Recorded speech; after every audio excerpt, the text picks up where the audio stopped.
We have gone live. Live again. Live, but not the band, luckily. What's wrong with live? What isn't wrong with live? Oh my God, you're starting already. We've barely started the show, and already the arguments are starting, which means it'll be good. They alone tempt you. I alone want to punch you. How about that? How about them apples? Look, even Roger's all up in arms about that too. He's just like, screw this. I'm not watching this guy. I'm going to go play over here on my chair. There's no way Roger likes live. He does. He does. He can't. He does. Can't. You know why he does? Because I do. How about that? No. How about them apples? I don't buy that you like them either. I think you're just saying that just to be a dick. Throwing Copper's a great album. You can't tell me it's not a great album. I just did. It's not a good album. All right, listen. Because of you, we're down to one viewer. Just because of me? Did we start with more? Mm-hmm. We did? We did. We had two. We're back to two. And it's by none of your doing at all.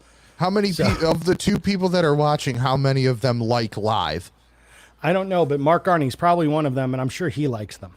No, Mark Garney has good taste in music. There's no way he likes them. You know what? See, it's back down to one again. See? You just keep back up to two. See? You know, would somebody just come and stay? Can we get to three so we could start the damn... Somebody call a friend and just be like, oh, there's three. All right, we got three. There we Ready? go. That means we can do the intro. Intro time. We have the intro. Let's... Cover to Covered is a podcast that features two idiots talking about music at length, and occasionally a dog does make an appearance. There will also be special guests from time to time that will show up, and they will be smarter than the hosts. And the hosts will give their opinions.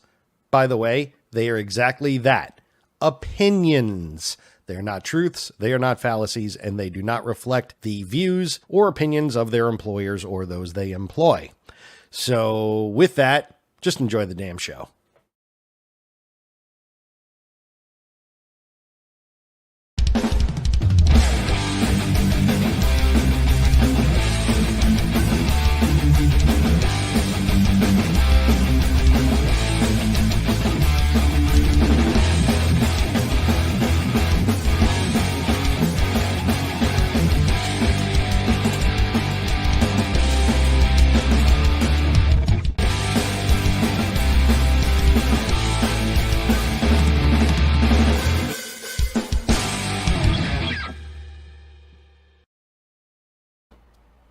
How about Lars with the line through him? That was you like amazing. That one? Yeah, that was customized by me.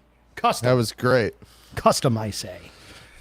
So, welcome to Covered. My name is Mike Venezia. That is Nick Morocco. Nick, what store do you own? Rock City Music Company. And where is it? Livonia, Michigan. And where can we find you? RockCityMusicCo.com, or if you're local, you can find us on the southwest corner of 5 Mile in Farmington. Yes, not 8 Mile. No. No, the part of 8 Mile we're by wouldn't even be shown in that movie. It's much too nice. Spaghetti. I just walked past the Eminem Mom's Spaghetti restaurant a couple weeks ago when I went to see Anthrax. Did you get spaghetti? I did not. Why not?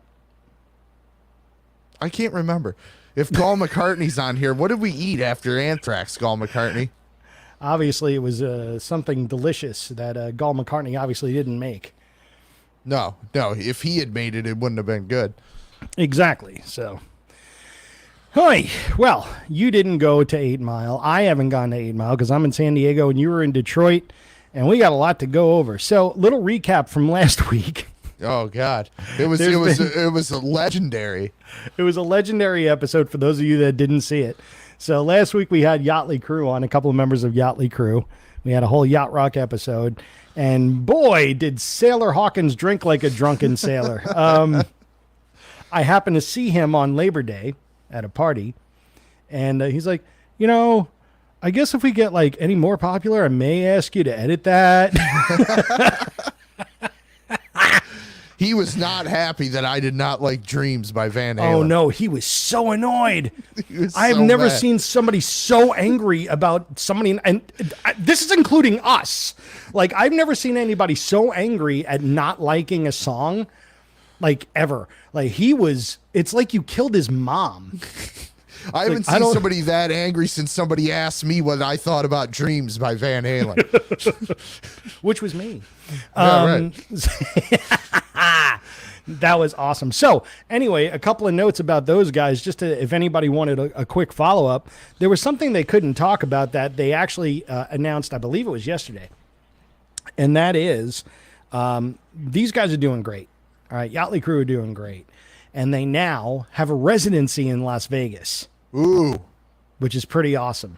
So if you go to yachtlycrew.com or if you go to yachtrockband.com, check out their website, see all the information. They have a residency at the Palms, and they're doing a weekend in November, a weekend in December, a weekend in February.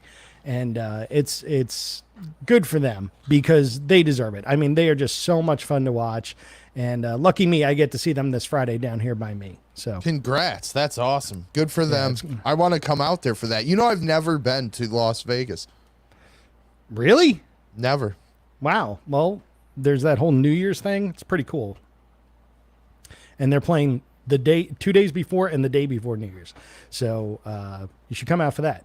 And then we'll figure out whether they're playing. Then we'll figure out whether they're playing on New Year's, and we'll go to that. They need to play something around the NAMM show. They might. That's April. Who knows? Why don't you book them for some private party at La Casa Garcia, Mike? Wouldn't that be the best? It would be. 5-pound burritos for everybody. Oh my God, that would be so good. Burritos for all.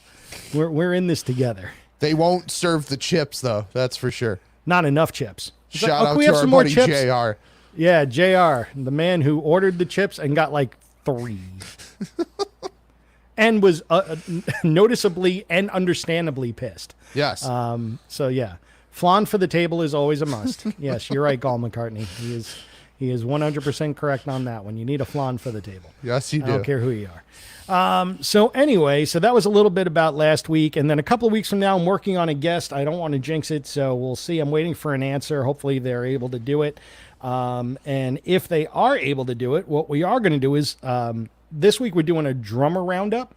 But 2 weeks from now, if they come on, if this band comes on, we're going to do a power pop band roundup. Oh, well, that ought to be easy. That ought to be easy. There's only one answer. Well, not who's number one, just, power pop band roundup. I mean, and there are several. Yes. But there's one outstanding pick. Does it rhyme with mellyfish? I don't know. Mike does it. You tell me. You're the one who said it. I would put them at the top. Yes. There you go. So we'll know more in a couple of days, I hope, and get that ironed out. We will be off next week. I will be on the road, so I will not be able to make anything. And I think, Nick, you're going to be doing some recording or something like that. Yep. So I had to move it from this Wednesday to next Wednesday, and I appreciate that as well. So so this week though, we are going to talk about drummers. We're going to do a drummer roundup. Dennis Smith has a very good point. If your guest is Springsteen, I will be busy doing something else. And you know what? Dennis is so right, because so would I. Dennis says that, and you say that, but if Bruce Springsteen was on the show, you'd be, tell everyone, we're going to get so many views. Well, of course, we'd get at least 30 viewers. Yeah, right. Okay. And Dennis would be here because he'd be trolling the comments. Of course, and that would be awesome. So yeah, we will know in a couple days if we're going to have a special guest in a couple weeks. If not, I'm going to work on a couple of different things, because having the guests is fun. Let's be honest. Yes, it is. Yeah, it changes everything fun and up. Interesting. So, so for today, like I mentioned, we're going to talk drummer roundup. Now, we'll get into that in a minute. But first and foremost, Nick, what are you listening to? I couldn't wait to get on here and talk about this, because you're the only other person, Mike, that I know that has a Dolby Atmos configuration. Ah, yes. And I sure do. And lately, of course, I think you can speak to this. Seeing a movie in 4K in your house anything that's got the Atmos sound on it, it just brings it to a whole new level. I think I messaged you that I watched Apocalypse Now last week, and it was just phenomenal. Which is one of the top 3 movies to see with Dolby Atmos surround. I mean, that, first of all, the visuals are amazing as it is, but then you add in the audio factor that's been remixed. Oh my God, it sounds so good. And just a quick overview for those that don't know what Dolby Atmos is it's how would you describe it, Mike? It's a mixing technology that gives with the right setup gives height to the sound and puts you basically in the center of it. So in the case of Apocalypse Now, when a helicopter flies by, it pans you where it feels like you're standing on the beach. Essentially, yes. From a broad spectrum, that's what it is. For those of you, the uninitiated, there's different ways to watch a movie. There's different ways to listen to music. There's lots of different ways to absorb all that. And we're going to come to the music thing. That's what I'm getting at, yeah. So if we look at it from, let's take it from a stereo. Stereo is 2 speakers, left and right. Okay, so you're not getting a surround sound, you're getting direct reflections left and right with stereo separation. So your brain perceives it and blends it together, hearing left and right sounds, blending for one not generic, but one general sound overall, creating a specific sound field. Then there's surround sound type things. Now there's something called 2.1. All right. 2.1 means a left and right and a subwoofer. So that means that your stereo system is taking the bass frequencies below a certain level and rerouting it to your subwoofer. So it's taking the drive away from your main speakers, having them focus strictly on mid-range, like everything from high end to low mid, right? Yep. And your subwoofer is picking up and doing all the heavy lifting on the low end. All right. Then there's Dolby 5.1. All right. And then there's DTS as well. 7.1, 9.2. Exactly. So anything where there's a number the number, it's how many main speakers point subwoofers, essentially. Okay. Then there's things like 7.1, like you mentioned, but then there's 7.1.2, like all these other strange numbers. Now you start to get into like the Dolby Atmos thing. So Dolby Digital is generally 5.1 or 7.1, where you have, in a 5.1 configuration, you have a left, a right, a center channel, okay, 2 rear channels, and a subwoofer. All right, so you have the 5 plus 1. 7.1, you have left, center, right, 2 mids, 2 surround, and a subwoofer. Now, Dolby Atmos goes even further than that, and that makes it more like a 9.1, which is 9.2 is ideal, but 2 subs. That's 2 subs. Yeah. But 9.1, 9.2, whichever way you want to do it. So you have left, center, right, mids, rears, and then above you have a speaker. Those are the Atmos speakers, or like atmosphere. Now, there are 2 different placements, well, actually 3 different placements for them. One is up above you in the rear, reflecting forward, down, like on a down angle, okay?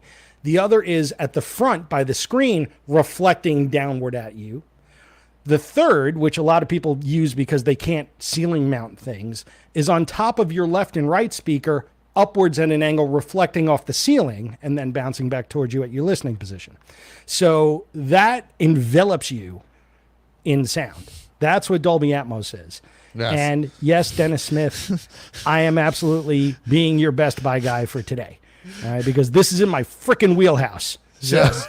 No, but you're absolutely. That's. I'm glad you explained it, because the biggest thing you need to understand is this sound envelops you, and there's height to it.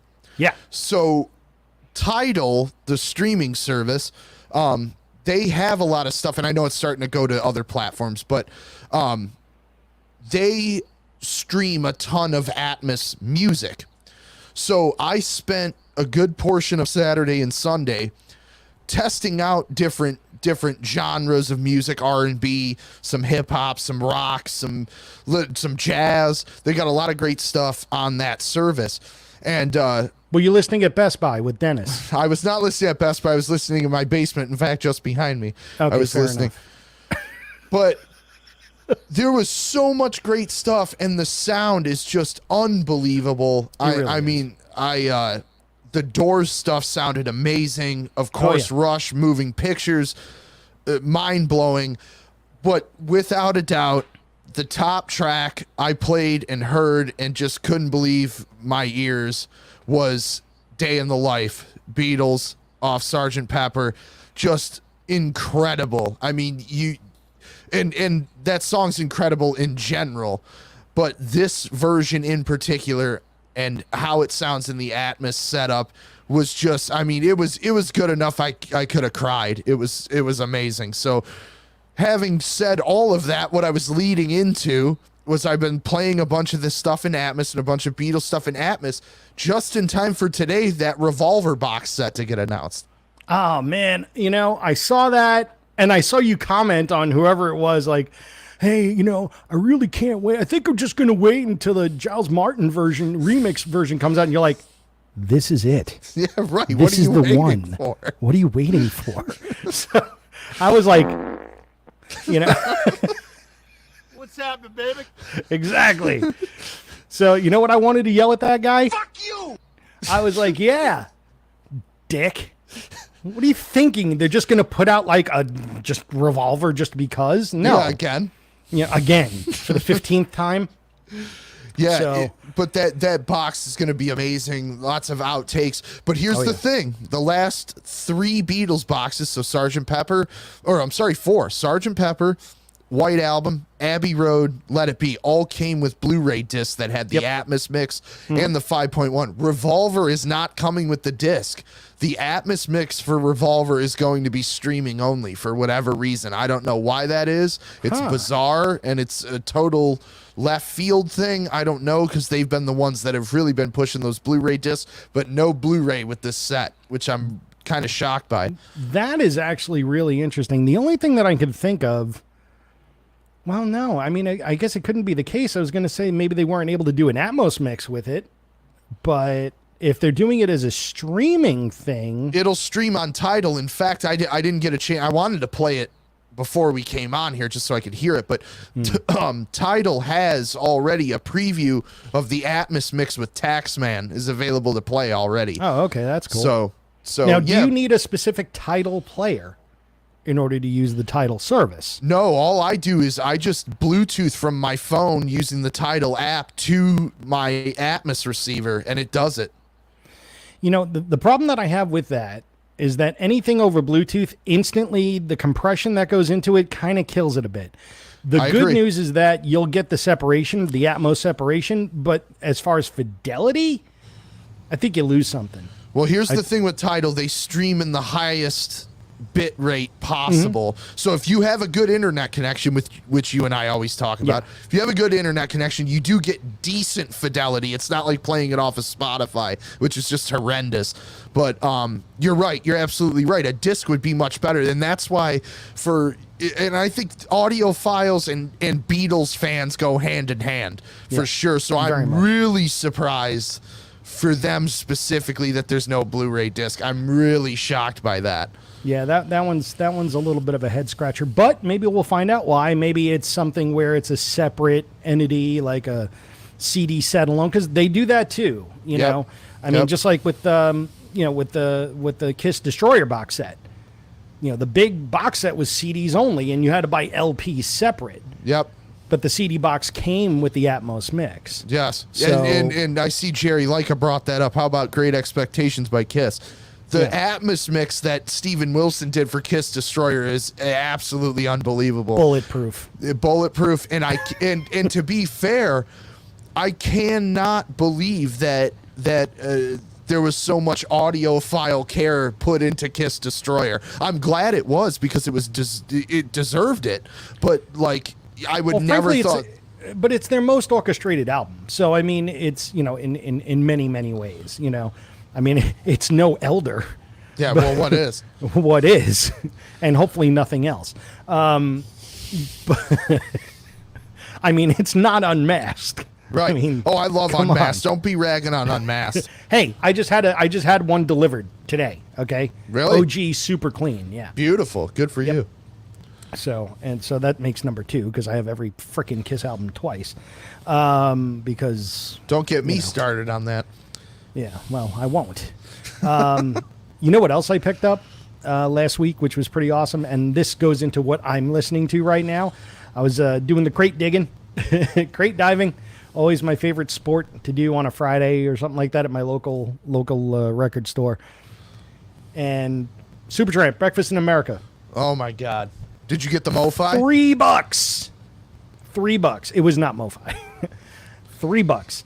But it was dirty. But I cleaned it up. Plays great. Sounds great. OG copy, player copy, not collectible.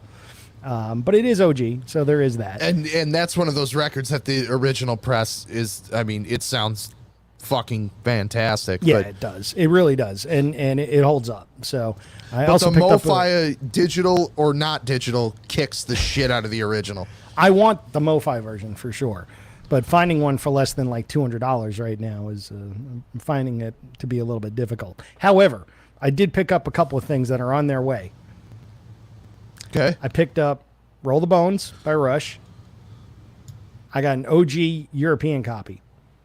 Uh-oh. So That had to be not cheap. it wasn't that bad. I found one for about $100. That isn't bad. No. And you know what else I got? You know what else I got, Nick?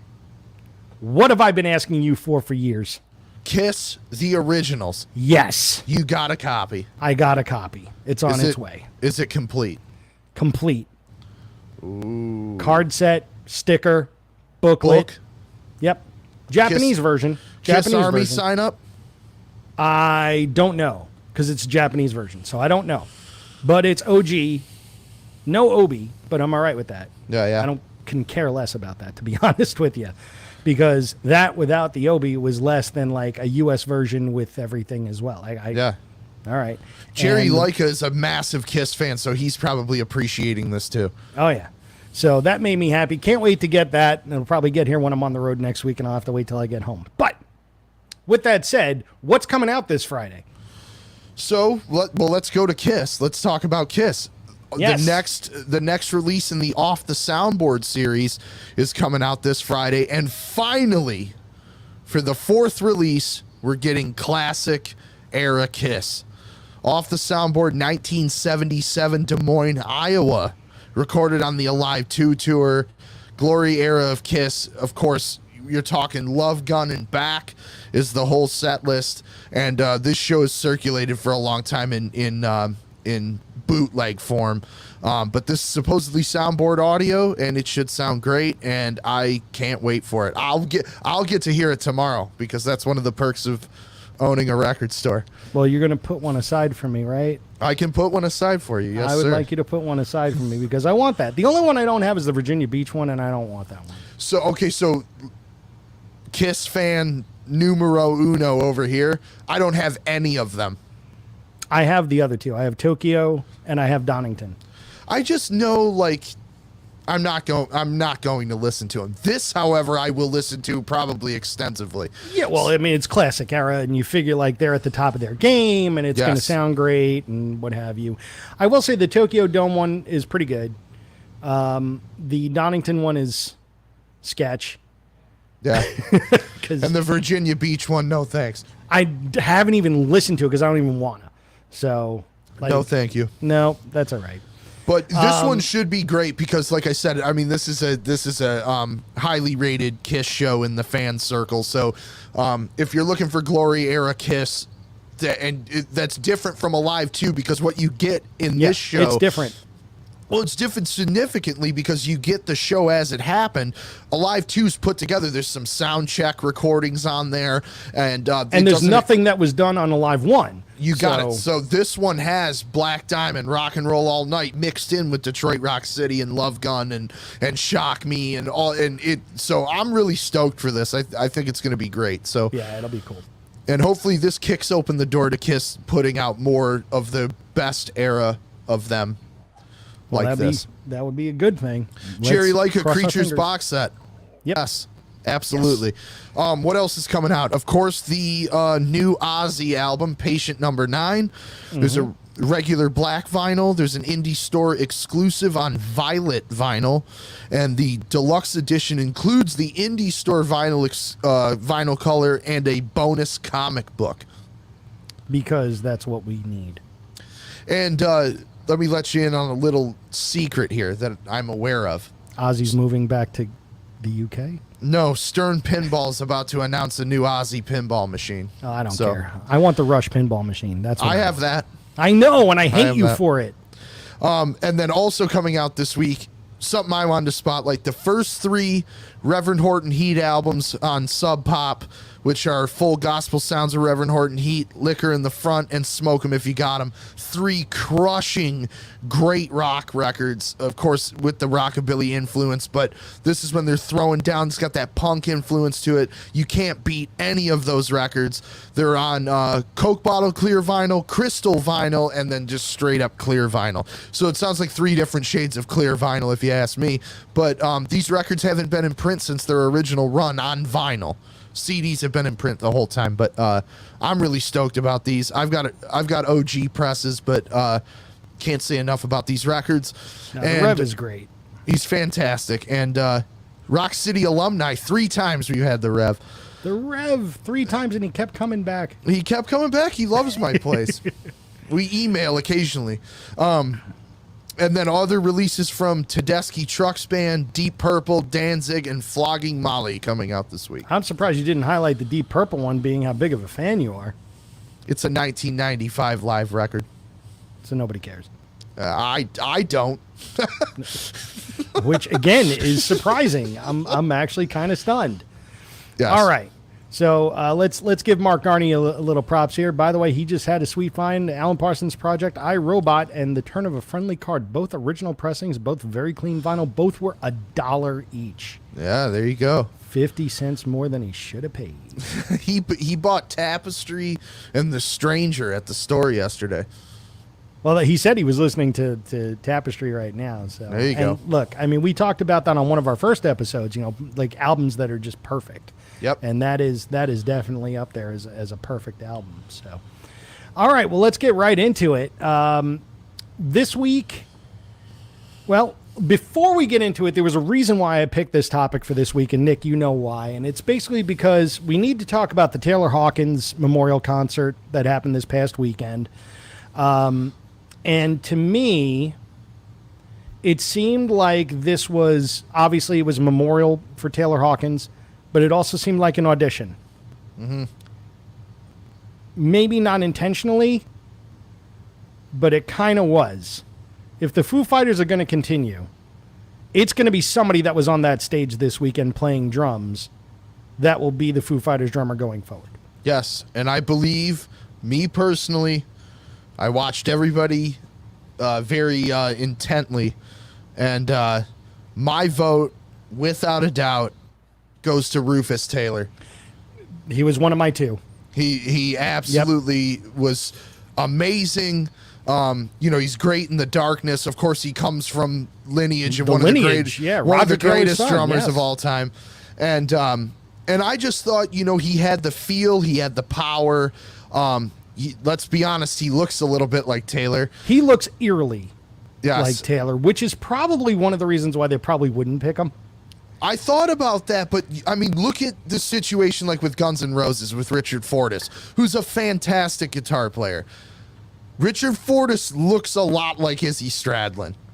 Yeah, but I mean, not carbon copy. Not carbon copy, but I don't think that's what they're looking for. But I feel, visually or not, it's like I felt like Rufus was the best fit. Of course, Omar Hakeem, one of the greatest drummers on the planet, no doubt about it. Do I think he should be the drummer in the Foo Fighters? No, absolutely not. I do think he should be the drummer in Rush because he was fucking phenomenal. I want to talk about that too because I don't know if I agree with you 100%, but he did a workman's-like job. But do I think that he would be like Geddy and Alex looked a little uncomfortable with him back there? And they looked way more comfortable with Dave back there. But so I think this is why, just from drummer's perspective, Dave Grohl is a feel powerhouse drummer. Omar Hakeem is a technical, clinical drummer. And I don't mean that disrespectfully. I mean, not at all. He's perfect.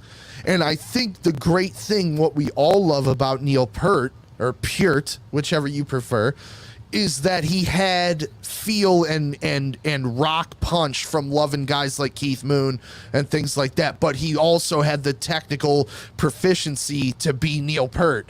And I think when you get down to the heart of it, Rush are a rock band. They're not a, yes, they're the kings of prog, but they're rooted in rock. Yeah. They're not Genesis, let's say. No, they're not Genesis. They're not Yes. They are. Yes. They're a diluted version of prog in that regard. Yes. But they're what is commonly thought of as prog rock. If you say prog rock, you go Rush to Rush. are the band. Exactly. That's where you go. But what I think is great about Omar Hakeem in that situation was, if you're looking for a guy that is going to be able to play Neil's parts the way they should be played, in the sense of, if you want it to sound like the record, that's the guy. That's the guy. Mike Portnoy would be my other choice, of course, because I think he bridges that gap. But for the Foos or for Rush? No, for Rush. I'm talking. Okay. Sidebar for Rush. Yeah, no, okay. Foo Fighters. I got my flag in the planet of Rufus Taylor. I think he should absolutely be the drummer. And Shane Hawkins was amazing. Yes, that was my number 2. He was, because it was funny. Somebody I know actually posted this on Facebook, and I agree 1,000,000%. Somebody had said, like, oh yeah, he got all of his chops from his dad, and they're like, no, that was all Grohl.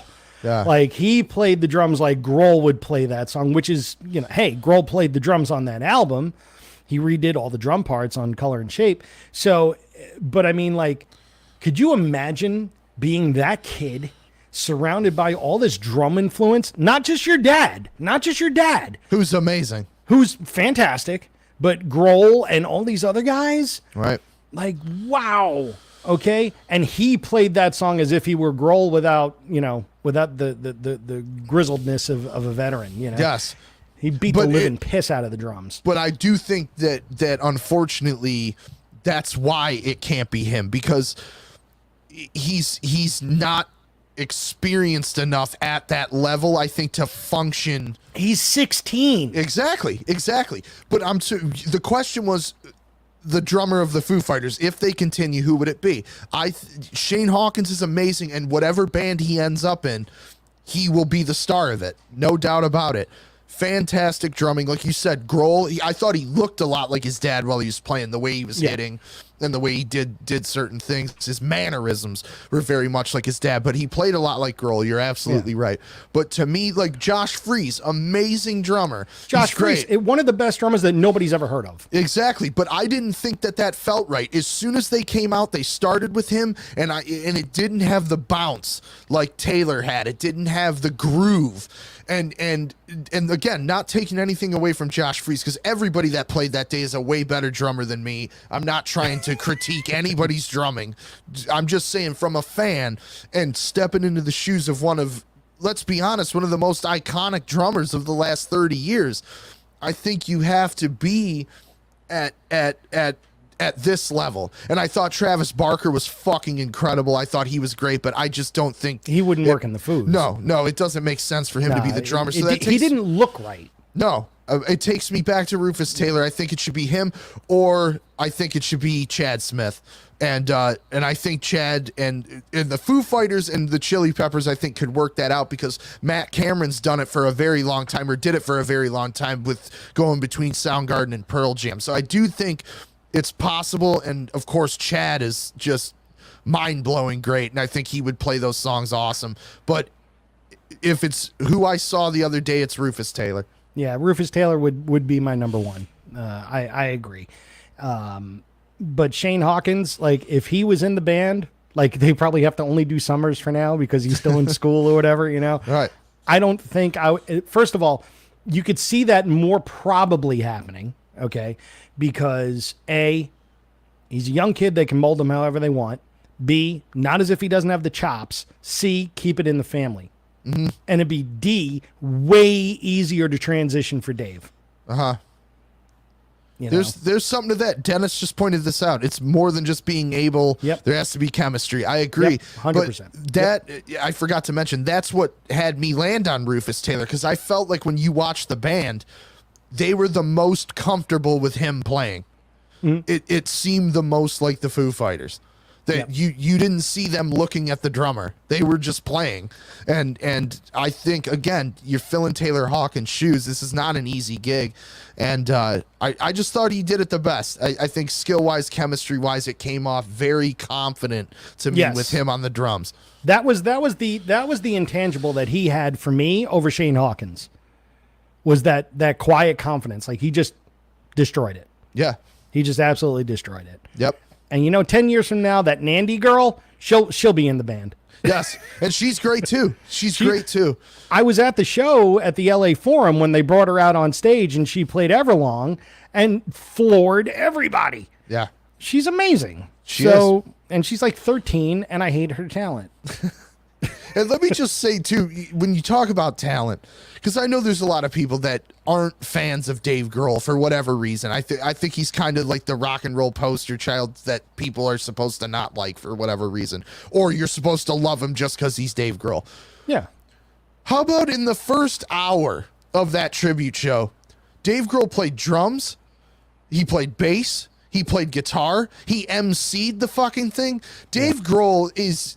We should be so grateful that he's around, because I don't think you find a better music fan or a bigger music fan at that level that is willing to just bust his ass to give everybody. And obviously, of course, it meant so much for him to give a great send off to Taylor. Oh, yeah. But I mean, you got him drumming behind Liam Gallagher for the Oasis stuff, drumming behind his daughter, playing bass for the Pretenders, and before he comes out and fronts the fucking Foo Fighters. I mean, it just For a full set. Yeah, for a full set. I mean, just he's incredible. I have so much respect for Dave Grohl, and he's right at the top of my list of somebody I'd like to have a beer with. I think he's at the top of a number of people's lists for that, and I already told you I blew my opportunity for that. So. Yes, yeah, you did tell me that. One of the did I do that on the show? Did I actually say I didn't? Oh, No, right. we talked about that at NAMM. Oh, okay. So I've met Dave a couple of times. Once was at a show at the Troubadour a million years ago. It was the first time I met him. And it was really cool to meet him. Next time was at a backyard party, and it was a barbecue, and the person's house was actually Josh Homme's house that he shared with Pete Stahl from Scream. So, and Dave was there with his girlfriend, or whatever. And I had maybe had 1 or 2 or 9 or 14 beers at this point. A little late in the day. And I'm sitting in the living room, sunk into the chair. And I worked with Pete Stahl's now wife at the time. And she's introducing Dave to everybody. And this is Mike and blah, blah, blah. And it's like, oh, very nice to meet you. And I go, how the fuck would you know? And he looked at me for a second, and he was a little bewildered, and he turned away. And as he turned away, he says, I guess you're right. I don't. And he walked away. And I thought I was like being funny, and it came out completely wrong. Yeah, right. And I was like, well, there goes that. And then I tried to apologize to him later, and there was like 20 people between me and him. So he's like, yeah, fuck off, dude. Yeah, but this is like well before the Foo Fighters were at this crazy level. Like, this is when he was like he was playing with Queens of the Stone Age. The album hadn't come out at that point, but he was getting ready to do that album with them, which we're going to bring up later because I have that on my list. So. Yes. So let's talk about some of the lowlights from the show. Can we do this? Yeah, Can we talk about 2 very bad things? And I know that we're going to agree on one of them. We have to agree that why was Josh from Queens of the Stone Age singing Goodbye Yellow Brick Road? Oh my God. Who thought that was a good idea? So bad. That guy, he's never been known for a range outside of here. Outside of he sounded amazing on the David Bowie song. Oh my God. Let's Dance. He killed it. It was fantastic. And then Absolutely all of a sudden amazing. I'm like, why is he singing Elton John? I mean, you're telling me out of all those people that were there that he was the best option to sing that song. It was a Them Crooked Vultures thing, so I get it. But at the same time, you drop the key to fit his range, and he still couldn't do it. That was awful. That was Awful. not good. That was Number really not good. Number two. Lars All right. Ulrich playing Let There Be No, Rock. no. He screwed that up completely. But here's the thing.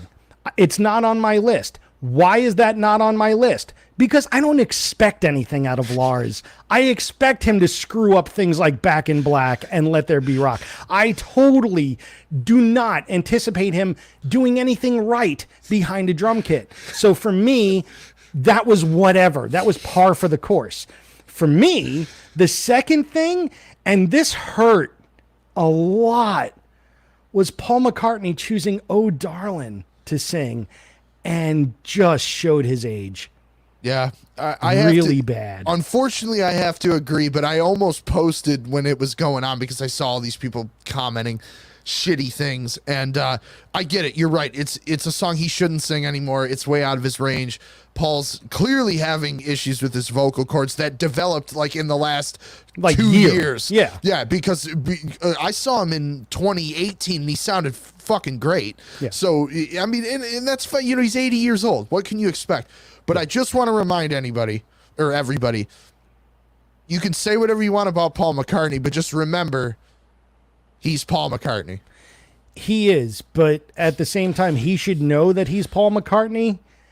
And he even said, "He's like, I have never performed this song live since I wrote it back in the '60s." Right. And like, you probably should have kept it that way. Yeah. You know, Chrissie Hynde did a great job with her parts. Yeah. And by the way, for a woman of her age, she looked damn good. So there's that too. Yeah. But You're right. It was hard to watch Paul on that, but I thought he was great on Helter Skelter. Helter Skelter, he held his own as much as possible. I mean, you know, but yeah, "Oh Darlin'" probably was not. That was not a good choice. And I understand he wanted to do a duet, but he could have picked any number of songs and figured that out. Well, and the other thing is too, but and you have to put I guess you have to put yourself in the position of the other players, right? Who's going to tell Paul, you know, Paul, I don't know if we should do that one.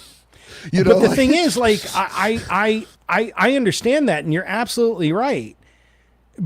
But I would think that Paul McCartney would have even more sense to know that maybe, you know, I have a legacy.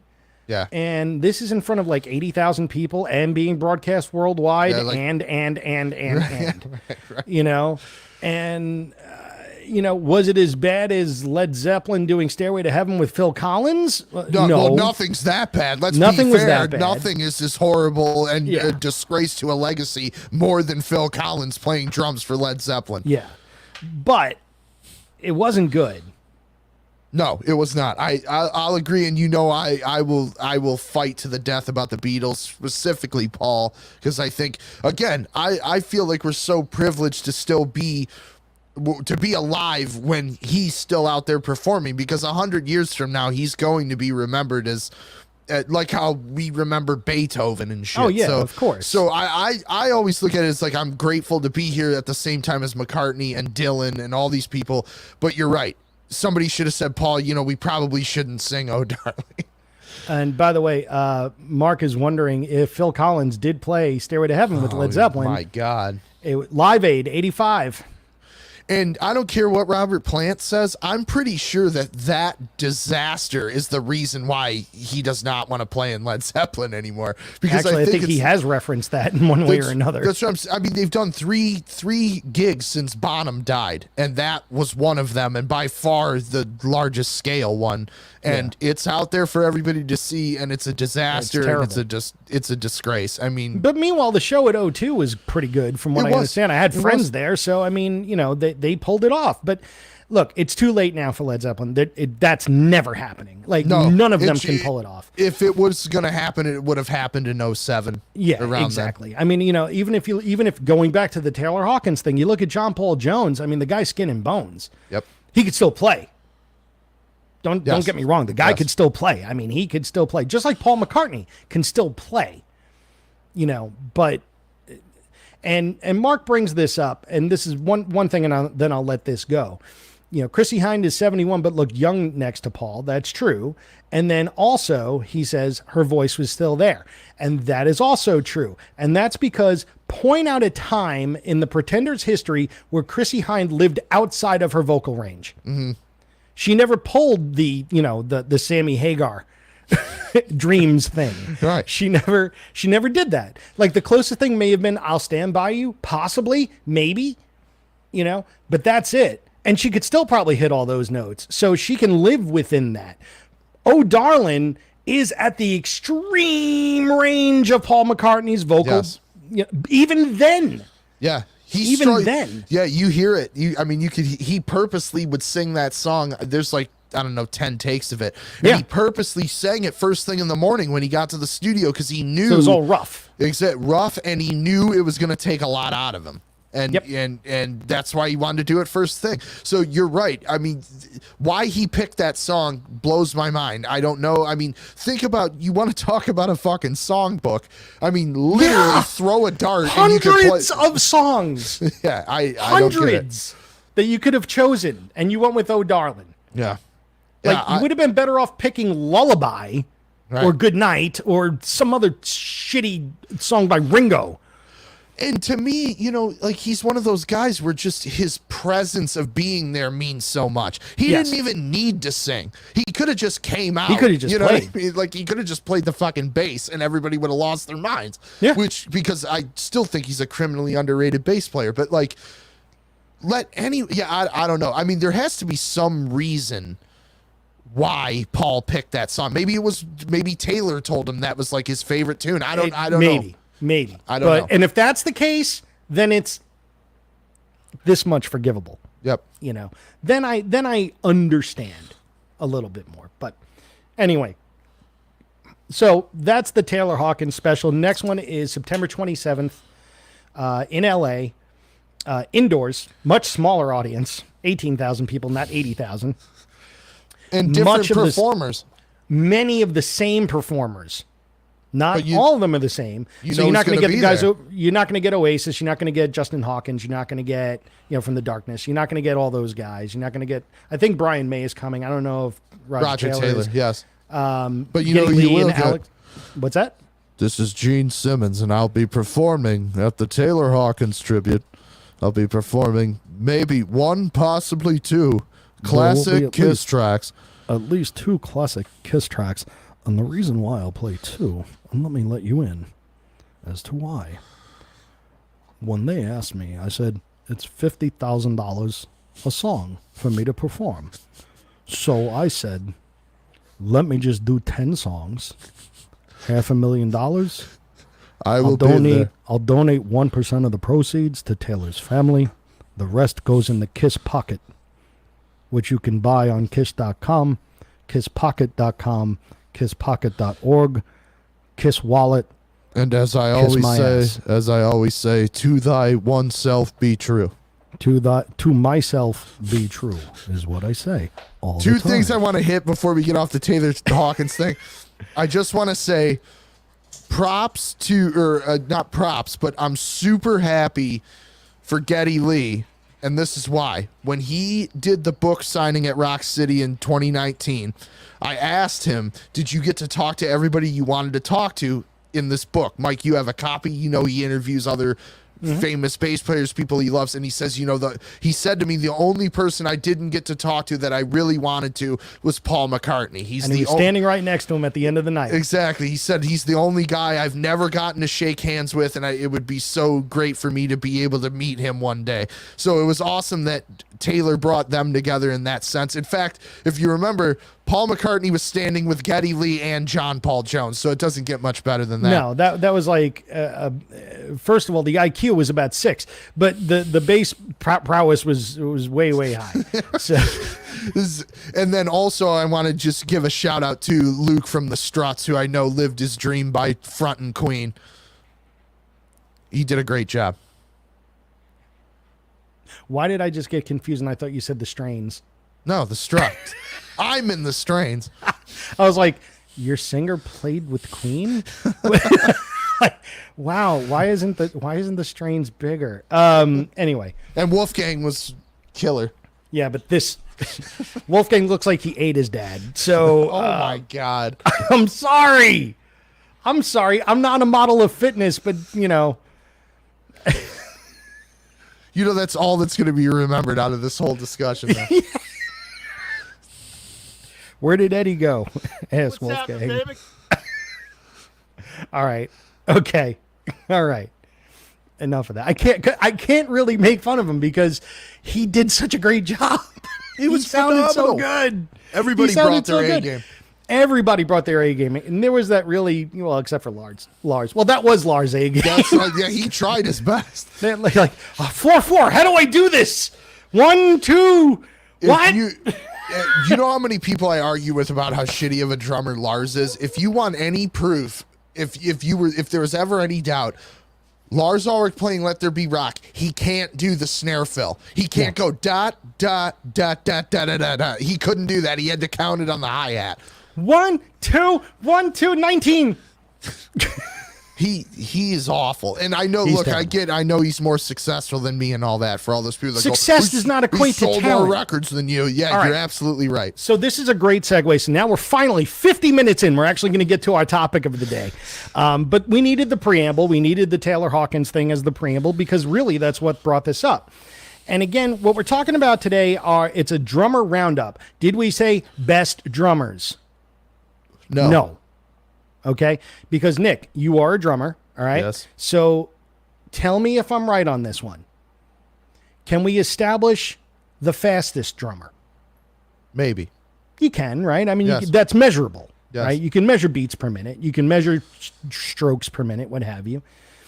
Can you find a drummer that can play the most styles? Yes. Yes, right? Can you say that there's a best drummer based on those items? No. No, you can't. What you could say is it's the best drummer for this band. It's the best drummer for this song. It's the best drummer for this beat. It's the best drummer for these certain things. So we're not talking about the best. It's not, because again, this is very subjective. I know Nick has choices. I have choices. We split one immediately off the bat. Yep. Immediately. I had to take one. He had to take one. So I gave him his. I took mine. That was the way it had to be because that's just the way we roll in this particular case. And you guys will understand when we get there. But any of these drummers that we're going to put on this list, and we're going to choose a song or two from each of them that kind of exemplifies their drumming prowess and why we put them on this list. Okay. These are great drummers for one reason or another. Yep. Okay. It doesn't mean they're the fastest. It doesn't mean they know the most styles. It just means for what they do, they're fucking great. Yep. Okay. So that's how this is going to roll. Now we're going to talk about a drummer again. We're going to we'll talk about the drummer and then a song or two. And then if anybody has anybody, that you want to add to this list as we go through it, please put it in the chat. We'll talk about it. Happy to discuss. So Nick, I'm going to let you go first. Don't pick the one that I gave. Let's save those because those are kind of easy. That'll go to the end. Yeah. So Nick, as a drummer, you're going to go first and give me a drummer. So with this one, I tried to just think of the drummers that I go back to all the time and who have influenced me and made me play the drums and have made me appreciate the instrument and go back and go, how do I get better? So that's what I built my list off of. And as you mentioned, there's so many options. But the first one I want to start with is the great Steve Gorman of the Black Crowes. One of my favorite drummers of all time. So much pocket, so much groove, definitely from the school of John Bonham. But a lot of feel and just groove. I mean, obviously Black Crowes stuff runs the gamut of hard rock with songs like Remedy, which was what I put on my list, was Remedy by the Black Crowes. So that's your example song for him? Yes, but also a song like Wiser Time from Amorica, which is a total laid back ballad. Okay. Digging into the Ringo style stuff. I think Steve Gorman's a totally underappreciated drummer, and he's fantastic. Huge influence on me. Great choice. I mean, you especially on like Shake Your Money Maker. I mean, you get all that feel, with all that, because I mean, you could play or you can have feel. Yep. Or you could be Lars and have neither.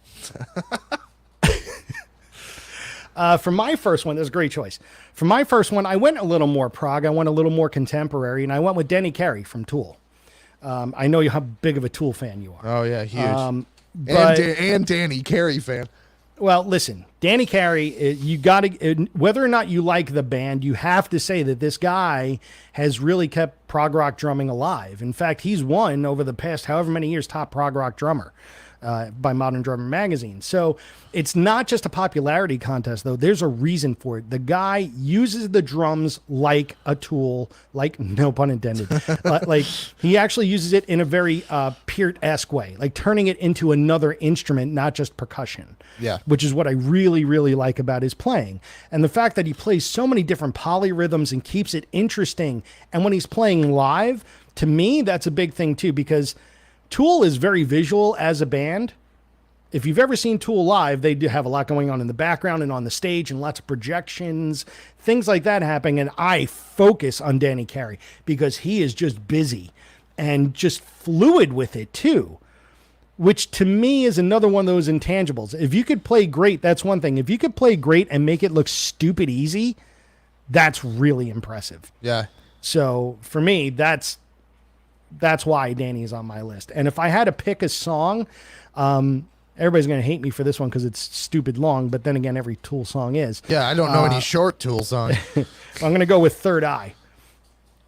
Third Eye from Enema, which really is like one of those songs where there's a lot of ebbs and flows, a lot of time signature changes, a lot of tempo changes, and then at the end, like, he really just tears it up and shows all of his great tricks and such. So that's why I went with Third Eye. Good one. People love Danny Carey. He is like the modern day Peart, where I think he really is. He's made so many people pick up drumsticks, and I think that's very important. Yep, that is a big part of it too. It's like, what kind of influence did you get? And let's be honest, Lars did too, so that everybody could be like, I could do that shit. That's so easy. Because it is, if you're playing Metallica. Europe, next. Actually, that's a nice segue into this pick. I wasn't going to go with this guy next, but I'm going to now because I have a story about it. My next pick is Bron Taylor from Mastodon. Nice. I was hoping one of us would pick him. So yes, great drummer, and you talk about playing in bizarre time signatures and stuff and making it look stupid easy. Plus, Bron's one of those guys that he'll be playing in 7/4 time and singing lead vocals and doing all kinds of shit. Amazing drummer. He plays on a small kit too, which you'll notice most of my drummers are all small kit guys. Because I love that. But Bron's amazing. My segue for the Lars story is I was hanging out with Bron once and I said, who are like your three big influences for drummers? And it didn't bat an eye. He was like, Phil Collins, Lars Ulrich, and I think the last one was Vinnie Paul. And I said, wow, Lars? I go, you're like a million times better than him. And I said, and I can't stand Phil Collins either. And I knew Bron pretty well at this point, and he has his beer. And I go, yeah, I don't really like Phil Collins that much. And he goes, your loss. And he just turns around. it's almost like my Grohl story. Yes, exactly. I mean, he was just like nodding, and he's like, "Your loss." Your Turned loss. around. Bye-bye. Song choice, I would say "Black Tongue" from "The Hunter" by Mastodon. Great stuff. Great, it's in there. All right, my next one. I'm going to go a little more jazzy because you have to. Yep. I'm going to go Jeff Picaro from Toto, and Great many stuff. other things for that matter. Because Jeff Picaro, like, if you listen to anything, like, people like will put down Toto as just like we had Yachtly Crew on last week, like the yacht rock band. Okay, but we also talked about how the musicianship in those bands was so high, super high. Yep. And you got Picaro on drums and you got Steve Lukather on guitar. Two titans of that era as far as studio musicians. Like, those guys played on so many people's records. I mean, like, Lukather played Beat It, except for the solo, and Picaro played on, like, everybody's stuff from the late 70s through the mid 80s. So, there's a rumor that it's Jeff Picaro on LaGrange by ZZ Top. And I think it might be just because there's a hell of a shuffle on that song. And nothing against Frank Beard. I think he's a great drummer. That would be weird, though. Like, that seems almost pedestrian for Picaro. Yeah, but not if you sit down and try and play the shuffle exactly how it is on that record. Well, I won't. No, you won't, because I don't think you can play drums. I can. Can you? Yeah. You can play the drum machine. I know that. No, I can play drums. Can you? Actually, yes. Can I play like you guys? No. Can I hold my own? Yeah. Well, there you go. But am I fancy pants? No. Can I do triplets? Yes. Who played drums on your cover of I Just Want to Stop? Me. With the machine. Yes. Yeah. But if you listen to my cover of Hey, Hey, We're the Monkeys, that's me actually playing live drums. So, Mike, can you tell everybody the name of your band, please? yeah, the Jimmy Hoffa Experience. So good. What's wrong with that? I mean, There's come nothing on. wrong with it. It's a great name. Anyway, as far as Jeff Picaro goes, Yes. you want to talk about a shuffle, Rosanna. Yep. You know, it's got so much going on with ghost notes on the snare underneath everything else that you may not be listening to, but you're feeling it. That's why I really, really, really dig that. Because, I mean, like, and he'll come out of he ends a fill on a dime, and he comes right back, and he's just on. It's fucking Jeff Picaro. Yes. He's doing the Bonham Fool in the Rain, which Bonham's doing from the Bernard Purdy shuffle on all the Steely Dan records. If we don't talk about Purdy, Bernard Purdy at some point, the Purdy shuffle, that's the shuffle by which all of their shuffles are measured. That is the hardest drum beat to play in the history of drum beats. And you watch it on YouTube, and he makes it so easy. He's like, well, here's how you do it. I watched him do it at NAMM on an electronic drum kit right in front of my face at the Calzone Case booth. And you still can't do it. No, I still couldn't do it. He gave me his business card. Here, call me if you want to take some lessons. I was afraid. I'm like, I'm not calling Bernard Purdy. Are you fucking kidding me? Call the guy who invented the Purdy Shuffle to teach you the Purdy Shuffle. I don't have nearly as I don't have 1% of the feel that Bernard Purdy has. It would be an insult if I even tried to play the Purdy Shuffle. That's why he's charging you. That's true. All right, your turn. All right. Highly underrated drummer, known for everything pretty much except his drumming. Massive influence on me. Tommy Lee. I love Tommy Lee. I think he's a fucking in the pocket, punch you in the face drummer. Gets down to business. He's not fancy. I love drumming like that. Great Tommy Lee drumming. Red Hot from Shout at the Devil. With all the double kick and everything. But I also love Too Young to Fall in Love from Shout at the Devil because it gives you all the room to do all the stick tricks and everything. But I always tell people all the time that I think that that's who I play the most like, and that's Tommy Lee. All right. Are you a tripod? That I'm not packing like Tommy Lee, no. No one is, though. I am. Of course you are. Of course I am, because I lie. Well, I mean, like, I'm also short, so, I'm 5'8" on a good day. My tripod doesn't necessarily lean as low. Don't need to. Anyway, so, next up for me. Oh, thank you, Jerry. Appreciate that. What did Jerry say? Aw, that's so cute. Nick, you remind me of Grohl. In the sense that they're both men and have hair. There you No, we go. both hit the drums very hard. You hit the drums ridiculously hard. Like, Yep. I can hear your pictures. Okay? If anybody doesn't know, go take a look at it. And he's in the intro every week playing the drums. If you look at a picture of Nick playing the drums, you can hear it. That's how hard he hits. Yep. Okay? So, anyway. Somebody told me a long time ago you either hit the drums hard or you don't play them at all. So that's the way to do it. That's the funny thing. So you brought up Bron Taylor before. Another tie-in with him and other drummers. He writes all the lyrics too. So Yep, there's that.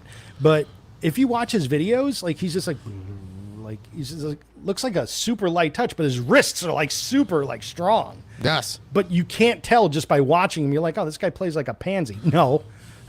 No, he knows how to attack. I watched got a attack, whole yeah. Mastodon set from right next to his drum riser, thanks to our buddy Bob Tyrell, and I was ready to go home and throw all my drums away. That guy's fucking unbelievable. He's great. I went with Steve Gadd.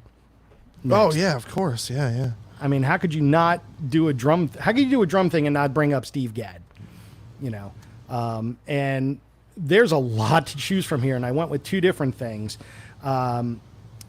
It's not any one particular band, obviously, because he's been more of a studio guy more than anything else, and a clinician. Yes. Lots of clinics from Steve Gadd. But Steve Gadd has played with everybody over the years. But the two things you probably really know by Steve Gadd, Asia by Steely Dan, and 50 Ways to Leave Your Lover by Paul Simon. You got it. You want to talk a shuffle? There's another shuffle right there. That whole I mean, that's all feel. And you want to talk a drum solo, the break in Asia is fucking forget it. Unreal. Yeah. Forget it. I mean, again, bulletproof drummer, just amazing at everything he does. And so those are my two songs for that one's Asia and 50 Ways to Leave Your Lover. So Yeah, great. Yeah, Gadd's amazing. In fact, I'm considering Eric Clapton's playing here on Saturday, and as much as I'm not into Clapton, I want to go because Steve Gadd is the drummer. Playing drums, yeah. Yeah. That's So pretty awesome. to me, it's worth going just because of that.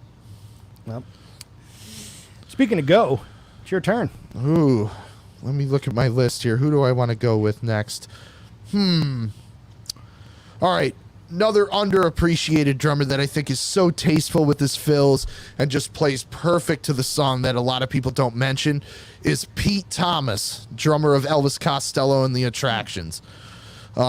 Great stuff. I mean, can play the reggae feel stuff that Elvis writes sometimes, and then straightforward punk stuff. He's been Elvis's drummer since day one. If you go see Elvis right now, he's playing drums.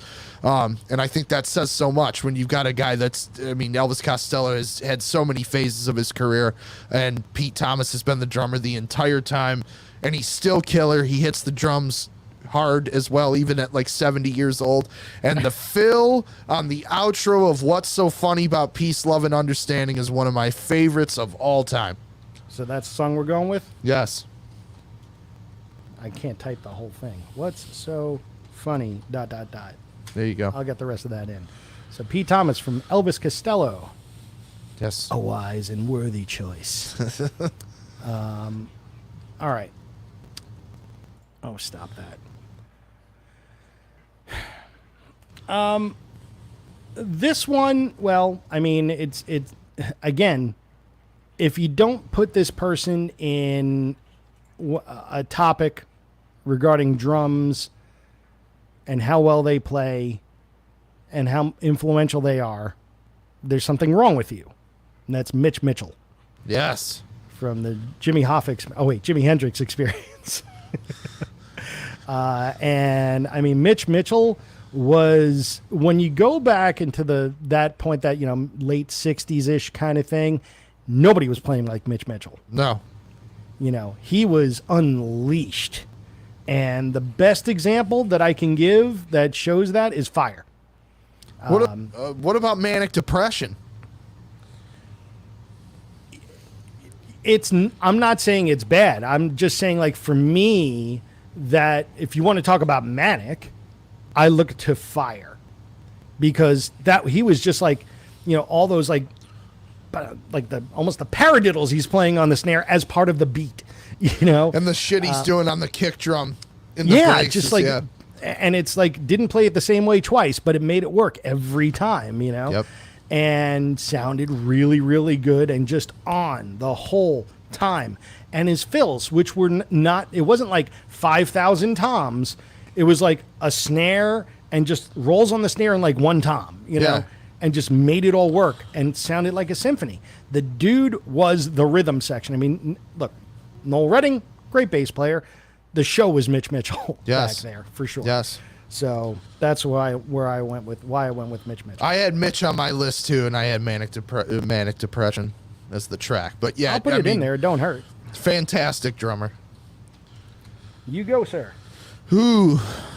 All right. Well, here's another one that I think, like you just said, you can't have a conversation about drumming and not talk about this guy, Stuart Copeland of the Police. I knew one of us was going to mention him. Yep. Just completely fresh take on the drumming or on drums. When the Police came out, you know, he tunes his drums really high, which you don't normally see.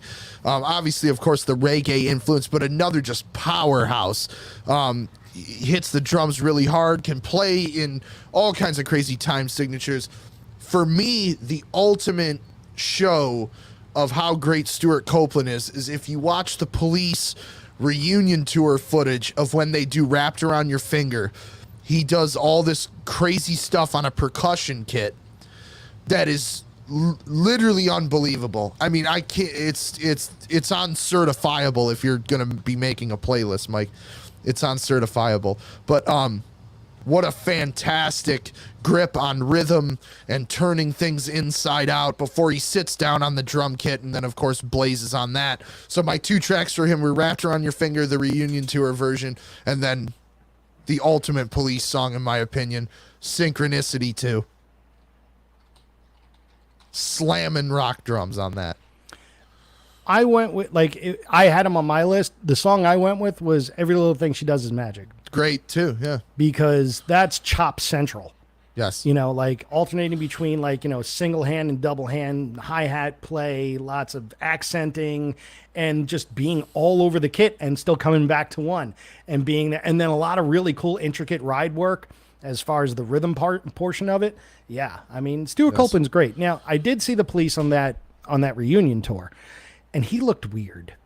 He always looks weird. He's a weird guy. He looked really weird because he looked like he owned a white van without windows. He's also, but if you're going to put a negative thing on it, let's talk about the positive in that he's the only guy that will tell Sting what a fucking douchebag he is. Which is hysterical. I love that. But I mean, Coke bottles ain't got nothing on that guy's glasses. I was in the second tier at Madison Square Garden, and I could see his eyes from where I was sitting clearly on the stage without looking at, because, wow, that guy needs LASIK. How about, do you remember when Stuart Copeland, which I thought this was such an odd choice, I mean, even when I was younger, do you remember when Stuart Copeland toured as the drummer of The Doors? Yeah. I mean, not that he can't do it, but talk about having $1 million check and not cashing it. You know what I mean? Let's get this dude who's super technically proficient and we'll have him play Roadhouse Blues. Let's see how it goes. I don't know. I still find that weird. I still don't like The Doors. Yeah, I remember you calling them the Boars a couple Yeah. weeks ago. You're out of your fucking mind. All right, listen. Doors are amazing. Why don't you go hang out with Bron Taylor and tell him how much you don't like Phil I bet Collins. you he likes The Doors. He might. I don't take that away from him. All right, next up for me, got to go with the man of the hour, Mr. Dave Grohl. Got to go with Grohl. Yes. Now, Dave has played and will continue to play with absolutely everybody, which is what makes picking something hard. But I went with something from Queens of the Stone Age. Did you pick No One Knows? No. Oh, wow. Yeah. I actually went with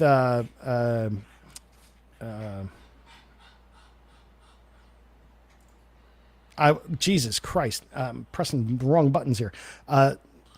Where is it? I just had it. Song for the Dead. Ah, yeah, great one. Because that's got that, really weird sort of droney intro. Dun, dun, dun, dun, dun, dun, dun. And it sounds like he's not really, sounds like he's just sort of making things up and thinking about what he wants to do in the song, but it's all completely thought out. It's a lot of start and stop. Batum, de batum, de ba ba, de batum, ba,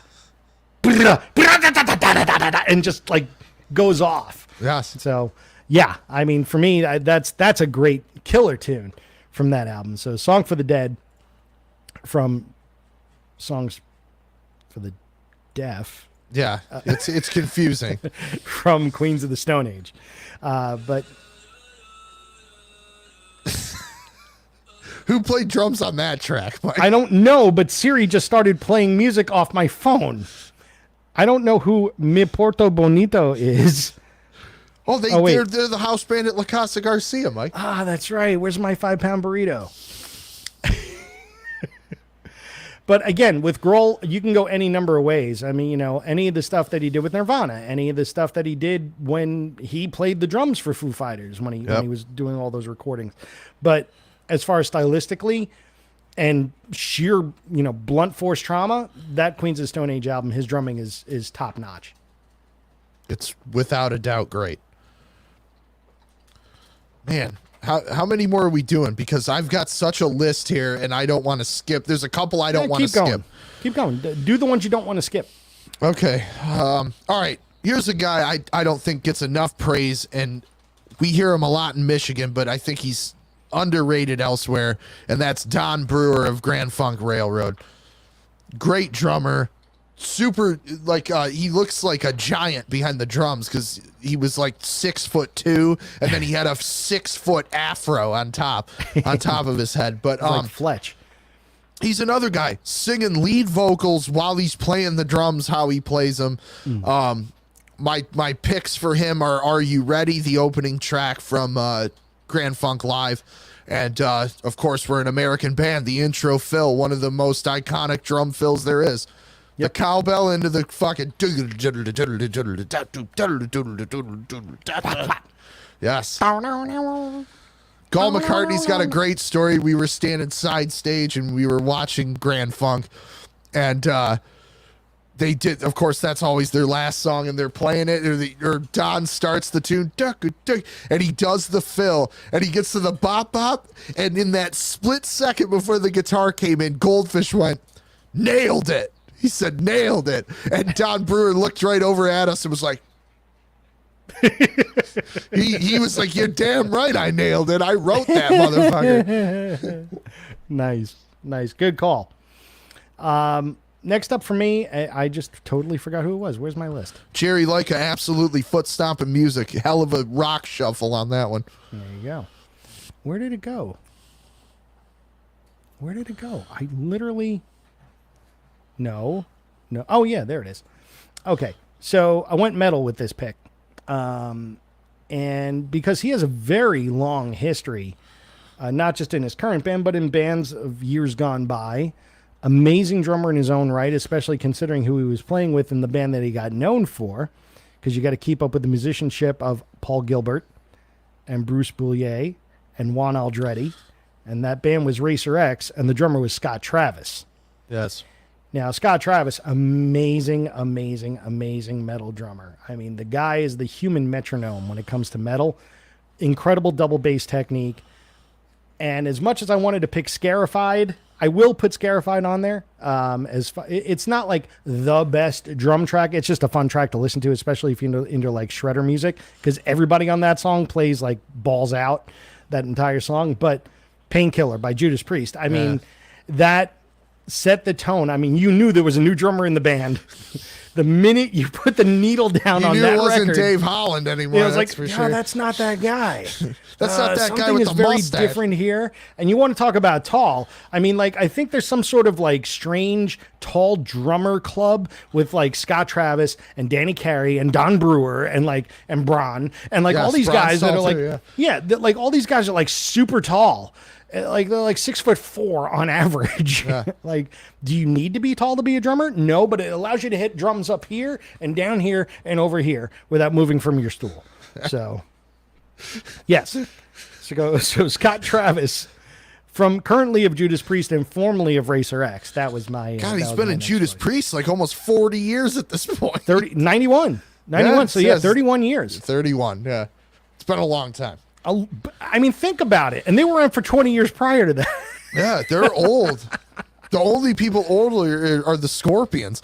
Pretty much. And they're still touring too. Yeah, Scorpions, their first record came out in like 67. Like the 1667. The Beatles were still putting out records with the Scorpions were putting They were out still records. speaking Queen's English when they put that out. It's like, the Scorpions shall be performing at the Globe That was when after they had, Shakespeare's Taming of the Shrew. that's when they had Uli Roth.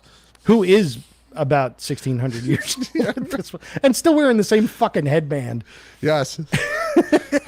Yeah, I've got a great Uli Roth story too. Oh, God. All right, who's my next pick? All right, here's one that you'll appreciate, Mike. No one's going to know who this is, but they should, because his drumming's great and he's got one of the best recorded drum sounds of all time. Andy Sturmer. I knew you were going to say it. Yes. And not only is he a great drummer, does he have a great drum sound, but he's fucking standing up and playing the drums, and he's singing lead vocals at the same time. Unbelievable. Criminally underrated. I mean, in every capacity. But the tom sound on Split Milk. Yes. Spilt Milk. Sorry. Yes. My tongue is split. No, the tom sound on Spilt Milk is what drummers hope to achieve. Yes. Like, and I've heard this from more than one professional fucking drummer. Yes. So like that those tom sounds are just you can't. It's like unobtainium. Yes. And, So what songs did you go with? So I picked All Is Forgiven from Spilt Milk, and I picked King Is Half Undressed from Belly Button, because I think those both showcase it. But you could literally pick anything. And you said the drum sound on that record. I asked Roger Manning how they did that, and he was like, oh, we spent like a month to get that drum sound. Yeah, I mean, it makes sense. You know, Yeah. they first of all, the engineers on that album, everybody that worked on that album, Jack Joseph Puig, like all these other guys that worked with them on that album, just, again, titans of the industry that were at the time up and coming, you know. And then, you know, sonically, they just turned the world on its head, and unfortunately, the band didn't do anything. Yep. But doesn't mean the albums weren't good. No, they're masterpieces. Really, really good. Exactly. Let's see. I got a bunch to choose from. Again, another list. You can't have a list like this without including Terry Bozzio. Right.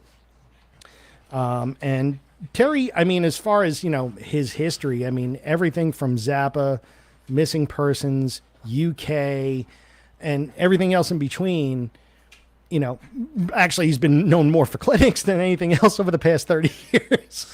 But I mean, let's be honest. The dude took Neil Peart's drum kit and Alan White's drum kit and Carl Palmer's drum kit and made it a one drum kit. The fucking thing goes around. It goes around in a circle, and there's 3 rows of toms. 3. Yeah. Never mind the 3 cascading rows of cymbals.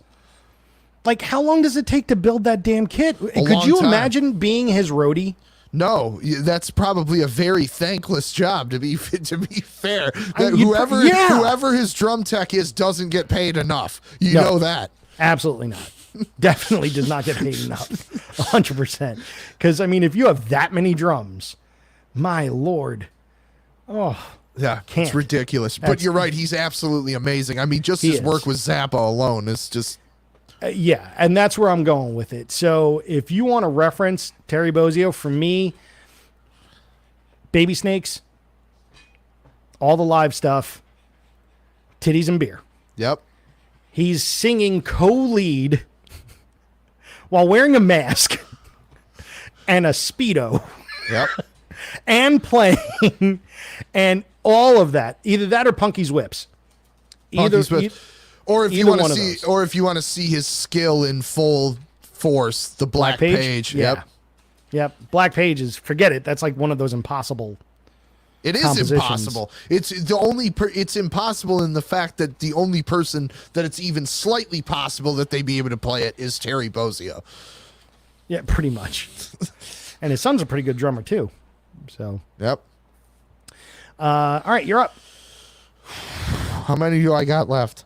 Well, we did, let's see, 1, 2, 3, 4, 5, 6, 7. A couple more. Okay. Because we're at an hour 25 almost already. I just saw Mark Garney brought up Carl Palmer. Carl Palmer does not like me. Why? I pissed off Carl Palmer. How did you piss off Carl Palmer? Well, we all collectively pissed off Carl Palmer. How did you collectively piss off Carl Palmer? I'll give you the Reader's Digest version. Okay. So a friend of ours in town, Meltdown, he's the drive time DJ on WRIF, and he interviewed Carl when he was coming to town for his ELP Experience show, which was amazing. And they were playing, or Carl was playing. He had a great band with him, and they ran this video at the beginning of the show that said Carl's going to be coming out. He's going to sign autographs. He's going to take pictures. But please, no handshakes and no flash photography for whatever reason. Okay, that's what it said. Well, Meltdown missed that video, and call McCartney. It was mostly Meltdown's fault, to be fair. So the show finishes, and he played all the great ELP stuff, even Tarkus, all that stuff in its entirety. And he was like 70 and still just killing it on the drums. Yes. So we go up and we go to meet him, and Meltdown tells Carl's manager, I interviewed him earlier this week. And he goes, oh, great. Yeah, I'll have him come over to take a picture. Are these your friends? So Carl comes over, and the manager goes, here, I'll take the picture for you. And he looks at Meltdown and he says, there's no flash on the camera, right?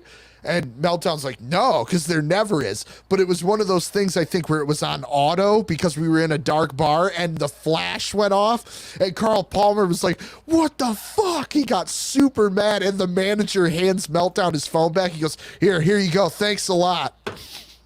Wow. Yeah, he was not happy.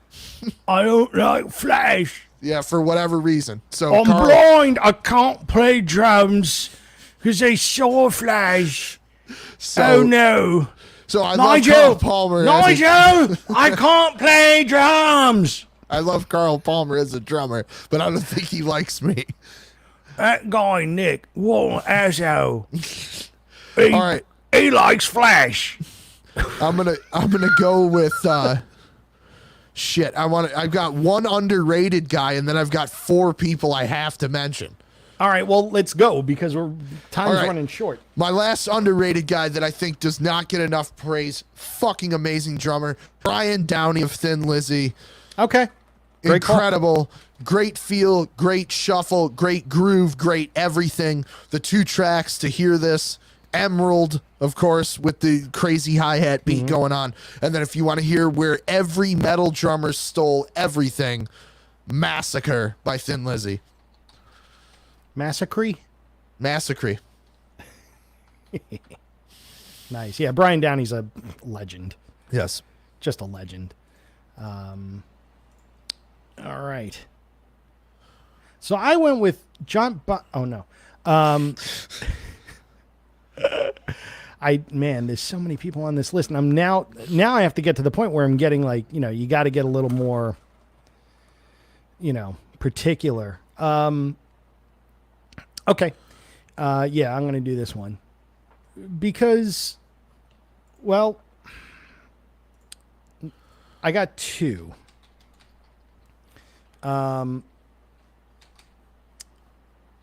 right. So there's a band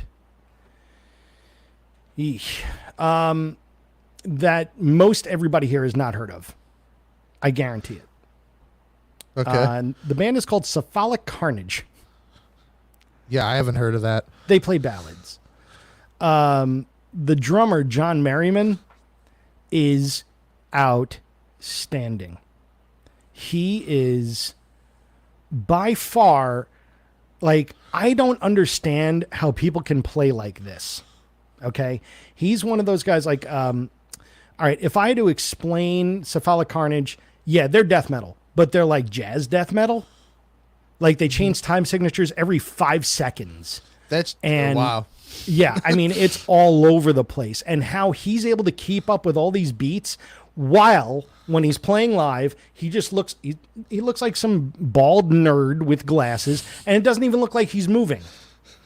And he's playing all these blast beats and all this craziness, and it just and his head doesn't move, and he's just like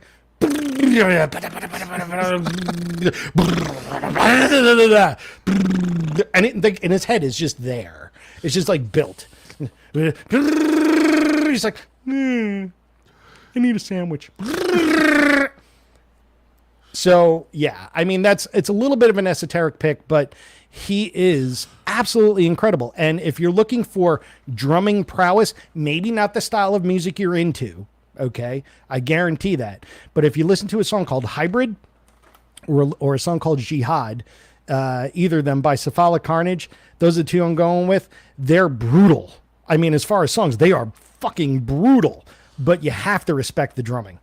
Like, the drumming is just like, how did he do that? And yeah, some of it does sound like Dave Weckl in the sense that, like, you know, if you want to do a Dave Weckl impression, you just dump your sticks on the kit.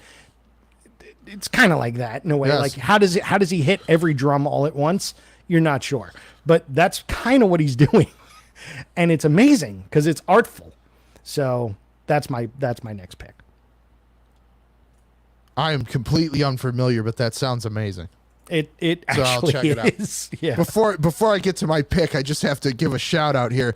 Britt Turner of Blackberry Smoke sent me a message that he's been listening for 20 minutes and wants to know why I haven't mentioned his name once.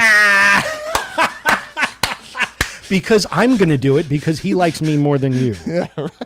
Just like Carl Palmer likes me more than you, and Bron Taylor likes me more than you. He might, well, I don't know. And none of them have met me. They like me more than you. Bron Taylor's not going to like you more than me because you hate Lars as much as I do. I hate Lars, but I like Phil Collins.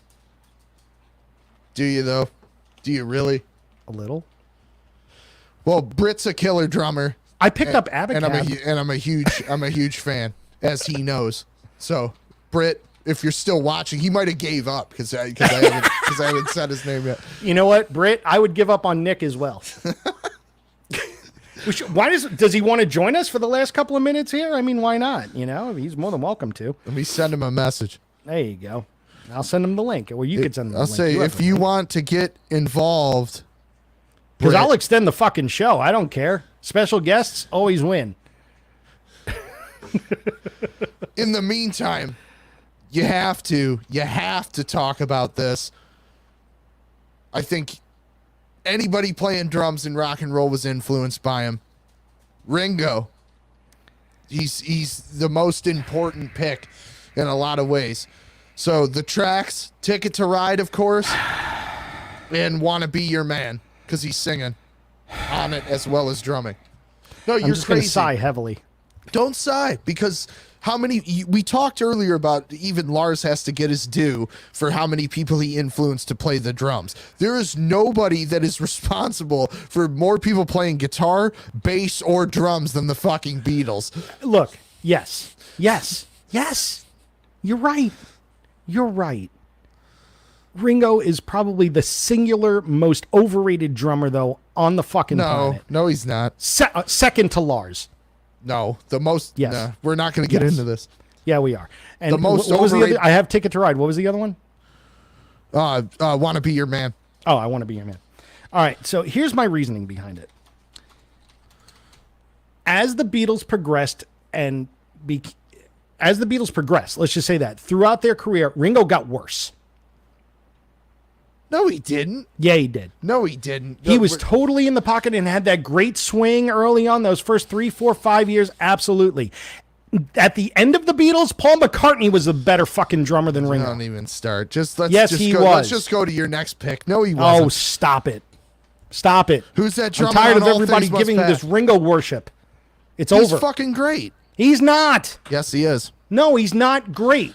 He was Jerry okay. Leica. Look, Jerry Leica. Listen to She Loves You. He cranks on that too. Yeah, that was old early Beatles. I'm not denying that. Okay, listen to Come Together. That stuff was He's great on Come Together too. What about on I Want You? She's So Was Heavy? he actually Great. on Come Together? Yes, he was. You know, we have no idea who played drums on like everything from the White Album on. Like nobody knows who played drums on what track. Paul only played drums on 3 songs between the White Album and the end of it. What 3 songs?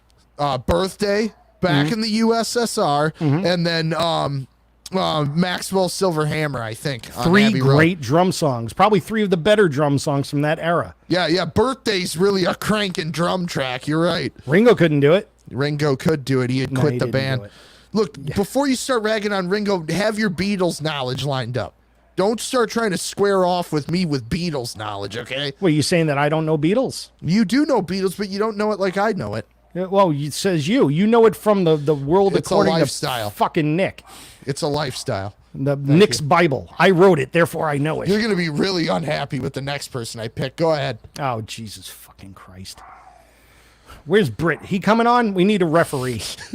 He'll agree with me. You don't want him on here. I know who you're going to pick next, too. And I'm going to say the same shit.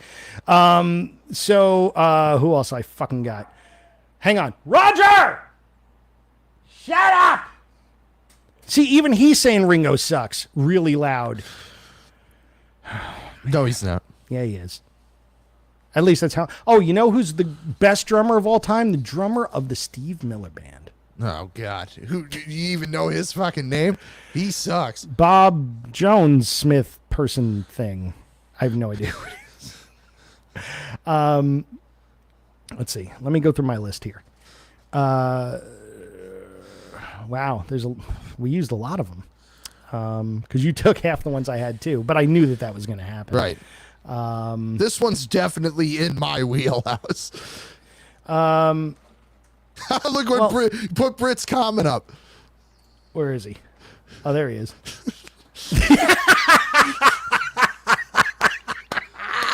I'm on the other line with Ringo. Hey, Britt, do me a favor. Tell Ringo, not the biggest fan of his drumming, but glad for his contributions to rock and roll.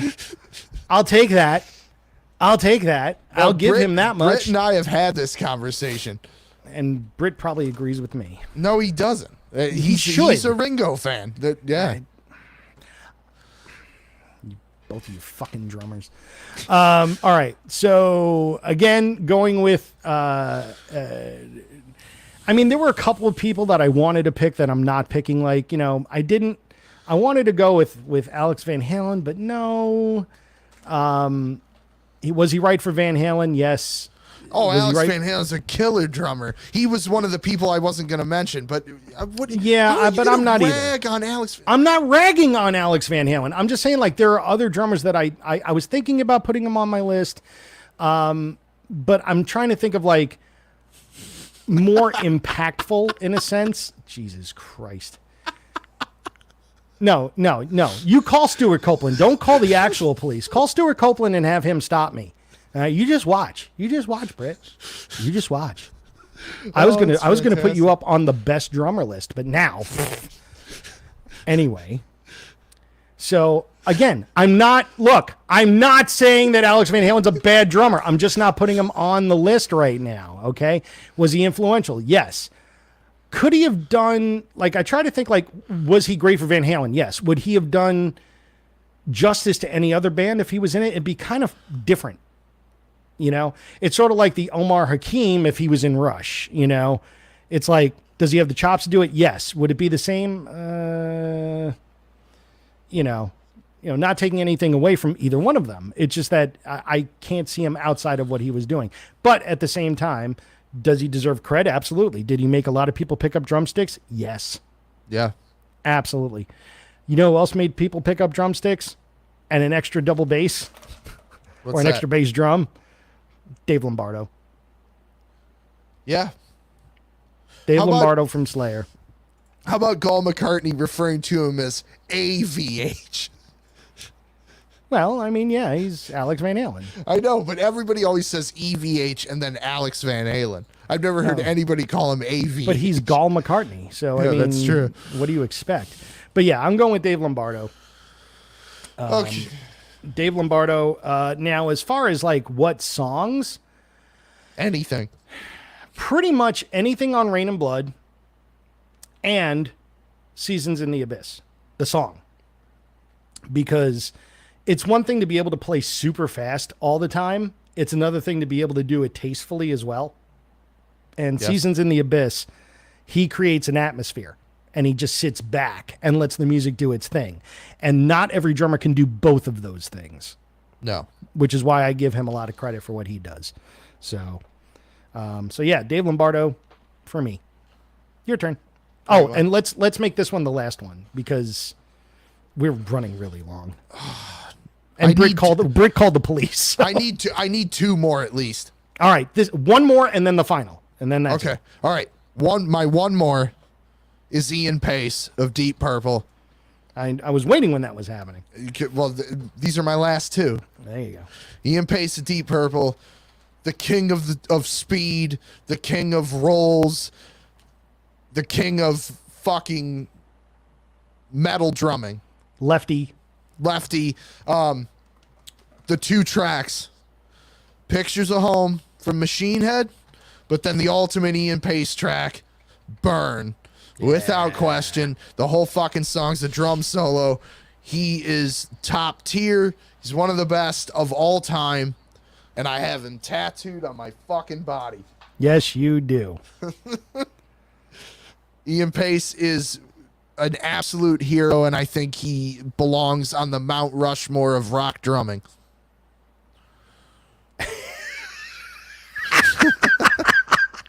Jerry Leica waited an hour and a half for that. All right.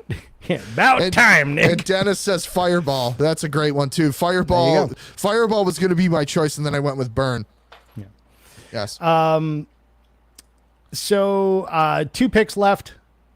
Well, for me, I'm going to go, and we talked about him earlier, and yeah, he's a session hero, but the fact is he's a session hero because he can play anything, and that's Josh Freese. Josh Freese can play and has played with almost everybody, it seems, at this point. I think he's been on 400 albums, something like that. Wow. Yeah, he's like the number one session guy for drumming right now, as far as rock drumming. I mean, he's been in the Vandals for a million years, but he's also the drummer of Devo, and the drummer of A Perfect Circle. And if you want to look at what he can do, Judith from Murder by A Perfect Circle is a great example of what he can do. But at the same time, he was also on, I think it was Shadow Zone by Static X. He was on that whole, he played on that. He played on Scum of the Earth, a Rob Zombie track off Mission Impossible 2.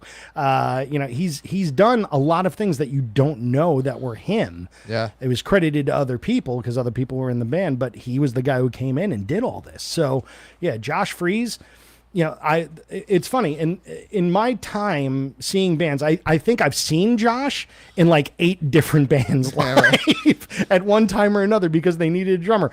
Last year I saw him with The Offspring, and then you saw him play with 3 different bands on the Taylor Hawkins thing. And why? The dude can play everything. Yep. And anything and do it really, really well. You can close your eyes and not think that there's somebody out of place. So that's why I give him mad respect. Good call. All right, my final one. This is going to shock everybody. In my opinion, the greatest rock drummer and maybe the greatest drummer of all time. John Densmore. Nope. Oh. Jerry Leica of Black Magic. Yes! I was going to say him. I was going to nominate Jerry. Hopefully Jerry gets a kick out of that. Actually, you know what? Before we go any further, this is true. Hal Blaine, got to give Hal Blaine a lot of credit. Yes. If those of you that don't know who Hal Blaine is, if you've ever heard of something called the Wrecking Crew, Hal Blaine was a central figure in the Wrecking Crew. And in fact, this dude was making like $5,000 a week in the 60s and 70s. Yes, all right? On everything. Yeah, and he was playing in Vegas with he was Nancy Sinatra's drummer and actually was on the marquee. Like that's how highfalutin he was. Yes. So, that's kind of crazy. Chad Sexton from 311, anyone? Not familiar. So you've heard of 311. Well, yes, but I'm not familiar with his drumming. Well, we've changed a lot and then some. Should I do my actual final pick? Although I do love you should Jerry. do your actual final pick because we got 2 more segments. Okay. Ladies and gentlemen, the greatest rock drummer of all time. This is a no fucking brainer. John Bunny Bonham. Carlos. John Bonham. Oh.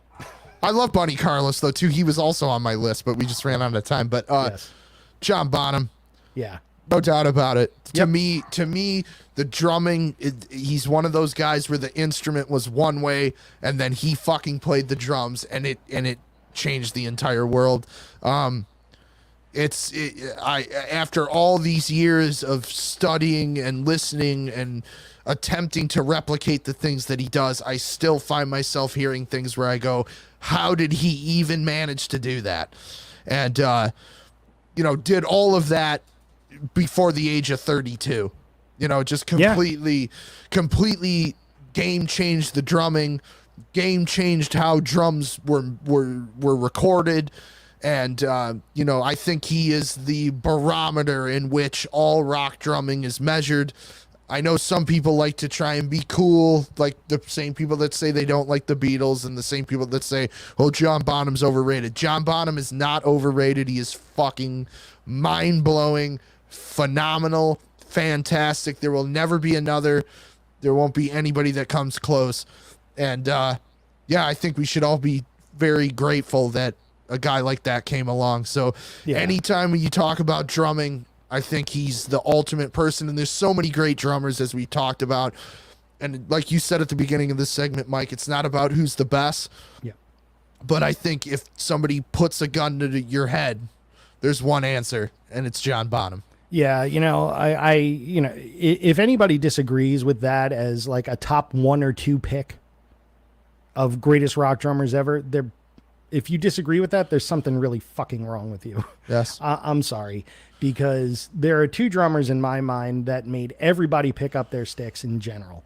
Because there's a lot of these drummers we've talked about that came after Bonham. All right. A lot of these guys came after Bonham that were influenced by Bonham. Watch Dave Grohl play.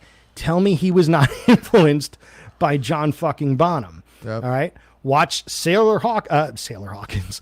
Watch Shane Hawkins, influenced by Dave Grohl, who was influenced by John Bonham. Yep. So, I mean, like, it's like this stylistic, massive tree trunk stick and wrists of fury thing that John Bonham did that a lot of people try to duplicate, but they kind of can't. Because he had finesse on top of it. Exactly. And that, you know what? I'm glad you just brought that up because I didn't say my track. The track that I picked, and of course you could literally pick any Led Zeppelin song. I saw Mark Garney say Moby Dick, of course.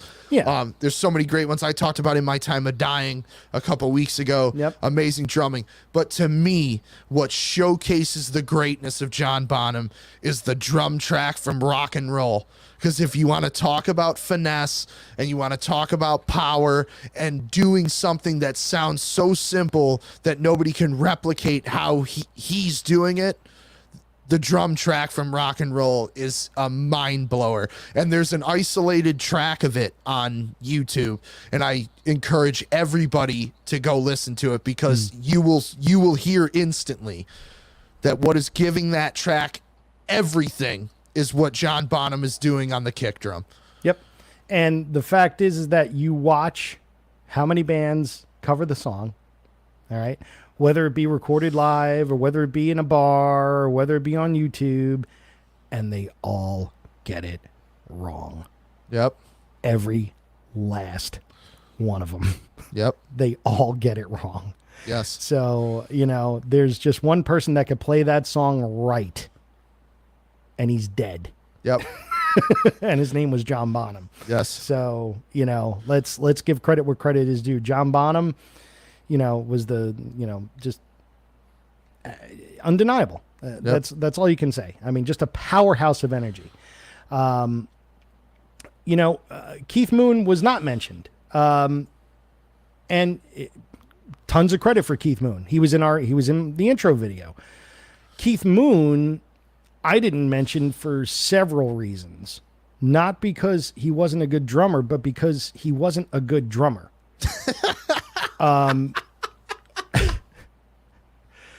He didn't play the drums. He beat the living shit out of them until they screamed bloody murder. And he was a lead drummer, I guess is the best way to put it. And for me, if you're making the drums more about you than how it fits in the song, that kind of takes away a little bit. Do I enjoy The Who? Do I enjoy The Who? Yes. Do I enjoy his particular style of drumming? Yes. Do I think that these drummers are better than Keith Moon, quote unquote? I give them more respect than Keith Moon. You know, I'm not taking anything away from his ability. When he was in the pocket, he was fucking dynamite. He's great. But like you say, Keith Moon would only have worked in The Who. You couldn't have put Keith Moon in Led Zeppelin. You couldn't have put Keith Moon in the Kinks. Pick whatever band you want. You couldn't have put Keith Moon in Slayer. It would have, like, you know, that's the great thing about The Who. If you're a Who fan, I know there's a lot of people that don't like The Who. The great thing about The Who is that the four of them is what makes it the fucking Who. Yeah. That they're all crazy and they all do unconventional shit with their playing and they're all nuts. You know, that's what makes Keith Moon perfect for the fucking Who. In terms of skill, like you're saying, yes, he has it, but he is not, to me, I talked about at the beginning, it's like drumming to me is pocket, feel, power, and finesse. And Keith Moon has power. Out of all of that. He would have one of the four at any given time, but no more than one of the four. Yes. You know, maybe two occasionally. But yeah, that's the whole thing, you know. I mean, if you're talking about something like The Real Me, okay. Shines. Yep. Absolutely shines. Bargain. Yeah. You know, the kids are all right. Yep. You know? But then, like, there's other songs where he just, like, over fucking plays the whole fucking time. As great as Won't Get Fooled Again is, he's busy. He's really, really busy. And you think, like, well, do we need that many drum fills randomly throughout the song while there's a guitar solo going on and basically a bass solo at the same time and a keyboard, you know, a synclavier? You know, there's a lot going on in that song. And I think that some of what Keith Moon actually took away from it, you know, the isolated solo leading into the scream. All right, classic. You can't touch that. Iconic moment in drums. Yeah.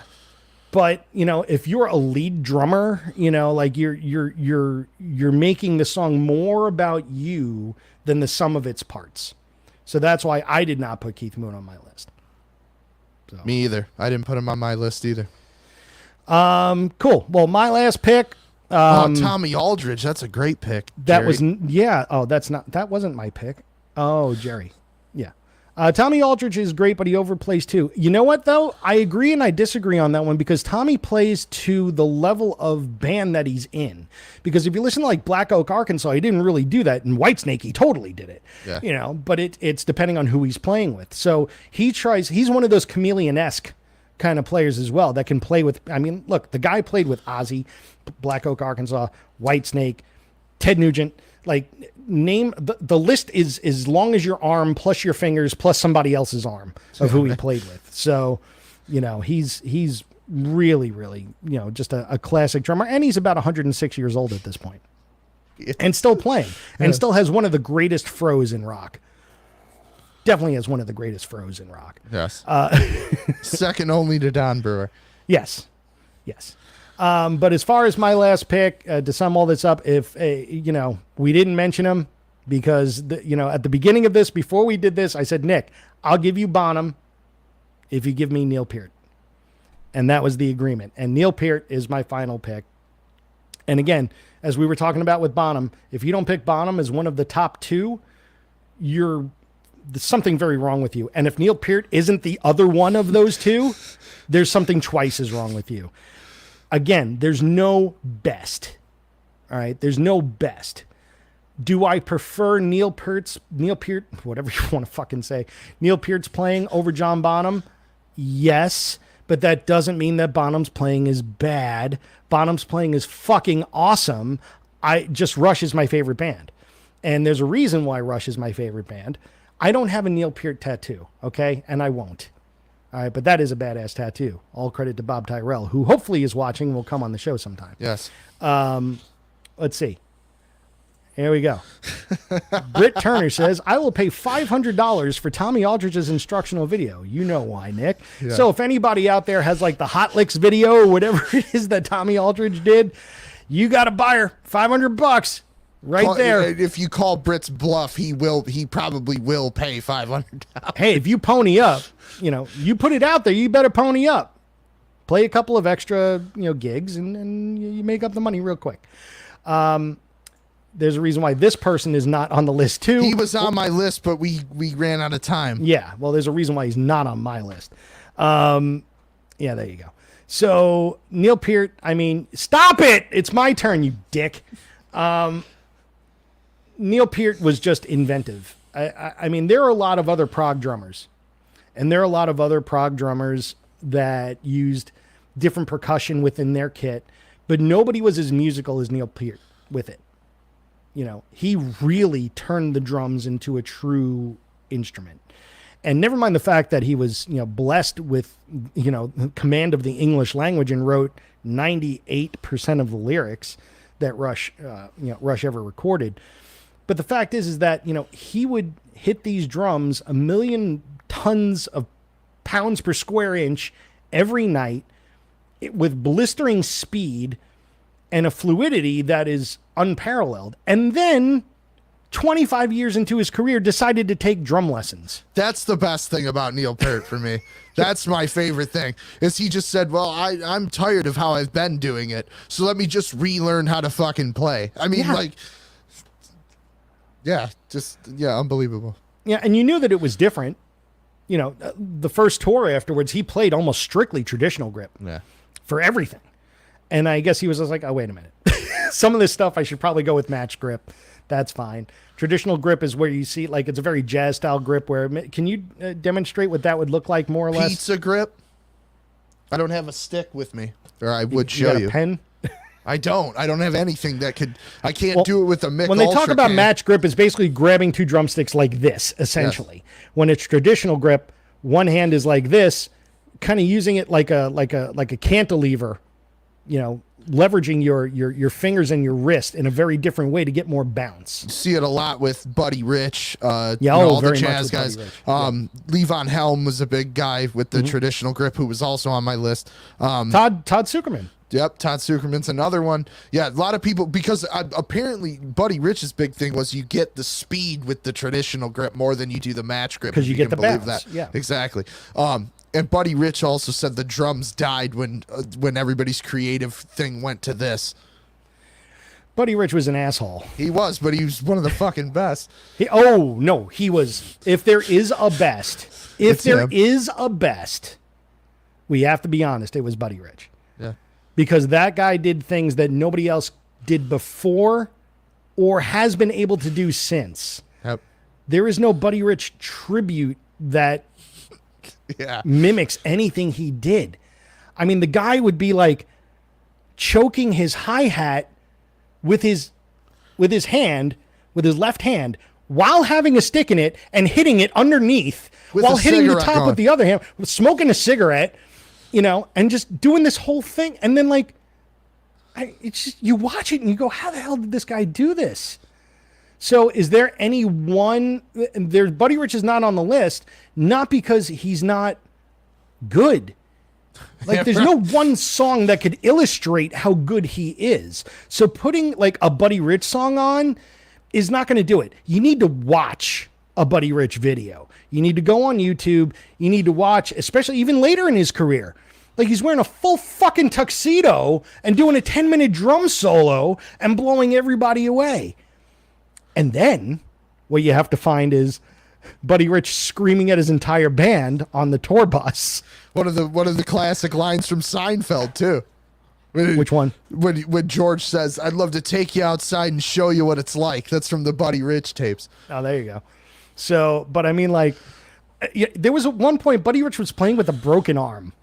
All right, Buddy Rich was doing Buddy Rich things with a broken arm, and he laid into his whole band I'm playing with a broken fucking arm. You guys can't even get your fucking reeds right and a fucking saxophone and effing this and effing that. And, oh my God. We're clamming up the joint.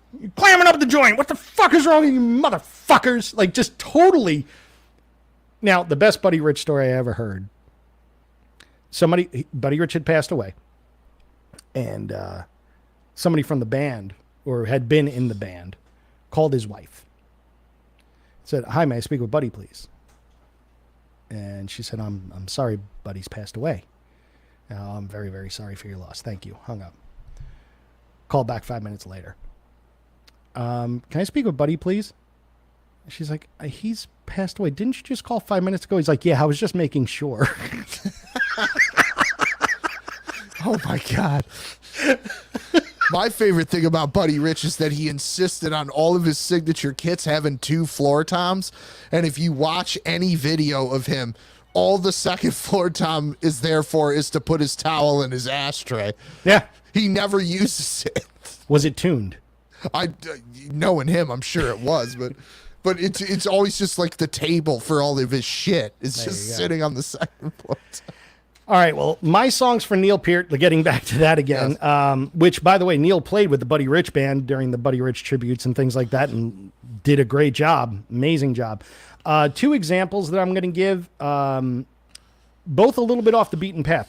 From Rock in Rio, I think it's really important for you to hear the O Baterista drum solo, because I think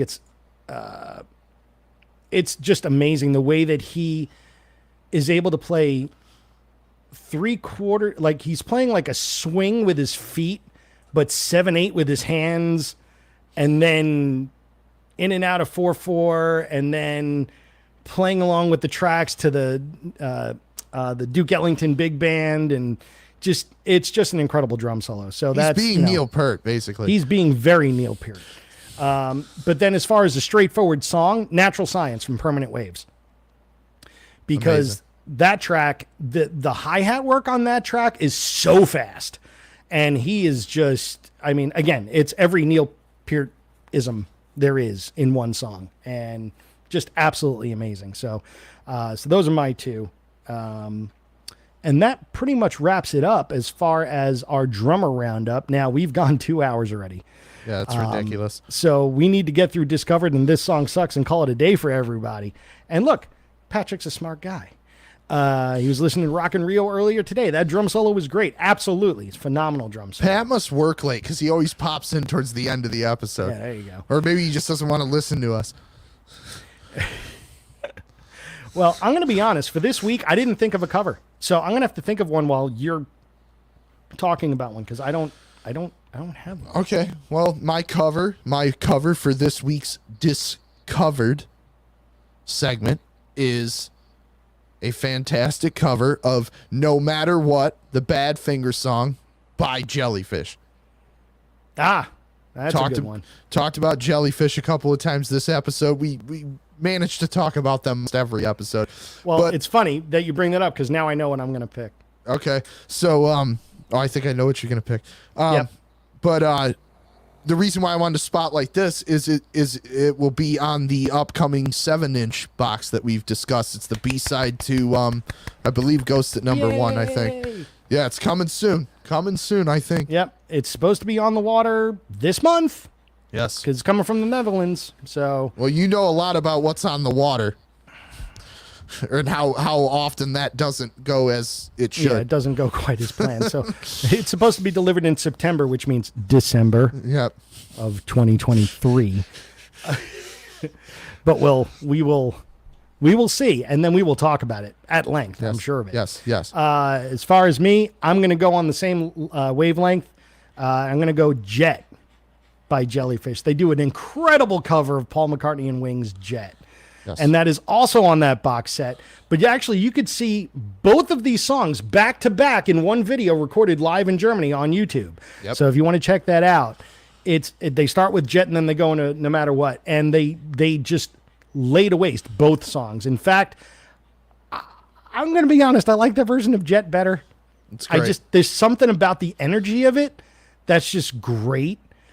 And when you have 4 singers in the band... you get all the harmonies. No matter which lineup. Yep. No matter what lineup it was. And by the way, let's go back to the Taylor Hawkins thing. Wasn't it great to see Jason Faulkner in there? Yes. I was like, Jellyfish! Yes. And he played like 3 different instruments as well. He played keyboard, he played guitar, he played something else. So that was pretty awesome. Yeah, he's another multi-instrumentalist genius. Well, he is. Well, you know what else is genius? The introduction for This Song Sucks. Spin it. I hope Britt's still watching because he'll really appreciate this song sucks. Yeah, Britt, come on, man. You got to be here with us. Be here now. Wait, that's Oasis. All right. You ready, kids? It's time for This Song Sucks.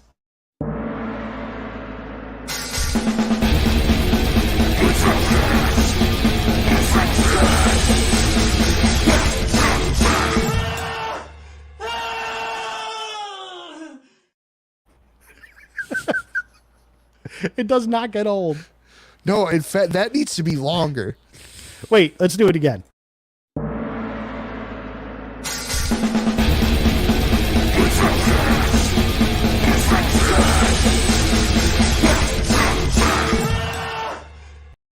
Okay. So good. Come on, it's 15 seconds of gold. It is. It Right really there. is. That's gold, Jerry. It's gold, Jerry. It's gold, Roger. Roger's been fairly okay, except when he hasn't been tonight. Yep. All right, so for This Song Sucks, I went with Drum Fest. I went with, drum, because we've been talking about drums all night. And my favorite drummer, the best rock drummer ever in the world, is Lars Ulrich. Now, Mike, when you say best, you actually meant worse, right? It's opposite day. I mean, look, if he came on the show, I think I'd have a problem. I think I would have a real big problem because, I mean, I met Lars. He's okay. But as far as drumming goes, I mean, all right. Lars is to drumming for people learning how to play drums as Ace Frehley is to guitar for people learning how to play guitar. Do not follow either one of them because that's why I suck playing guitar, because I was like, Ace Frehley is my hero. Oh, I just take a pick and just bang really hard and move my fingers fast, and that's a solo. I mean, that's kind of what it was. When Ace was on, he was on. When Lars is on, he's still not on. No, he's never on. When it takes 6 months to do drums for an album because you're too busy editing everything. Right. I'm sorry. There's a problem. My biggest thing is, why can't he keep his tongue in his mouth when he's playing? Well, what else is he going to do with it? I mean, he's just like what is it? Is he 6? Yeah.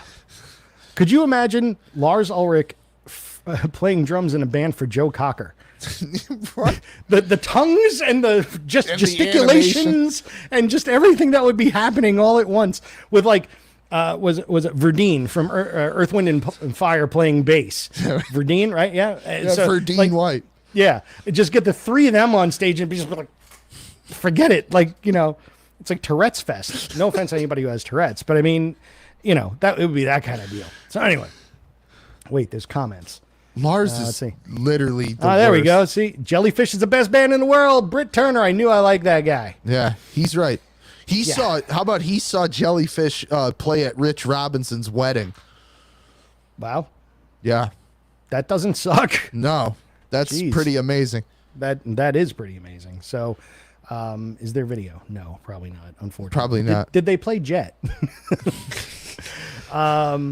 So this song sucks, and again, Lars Ulrich.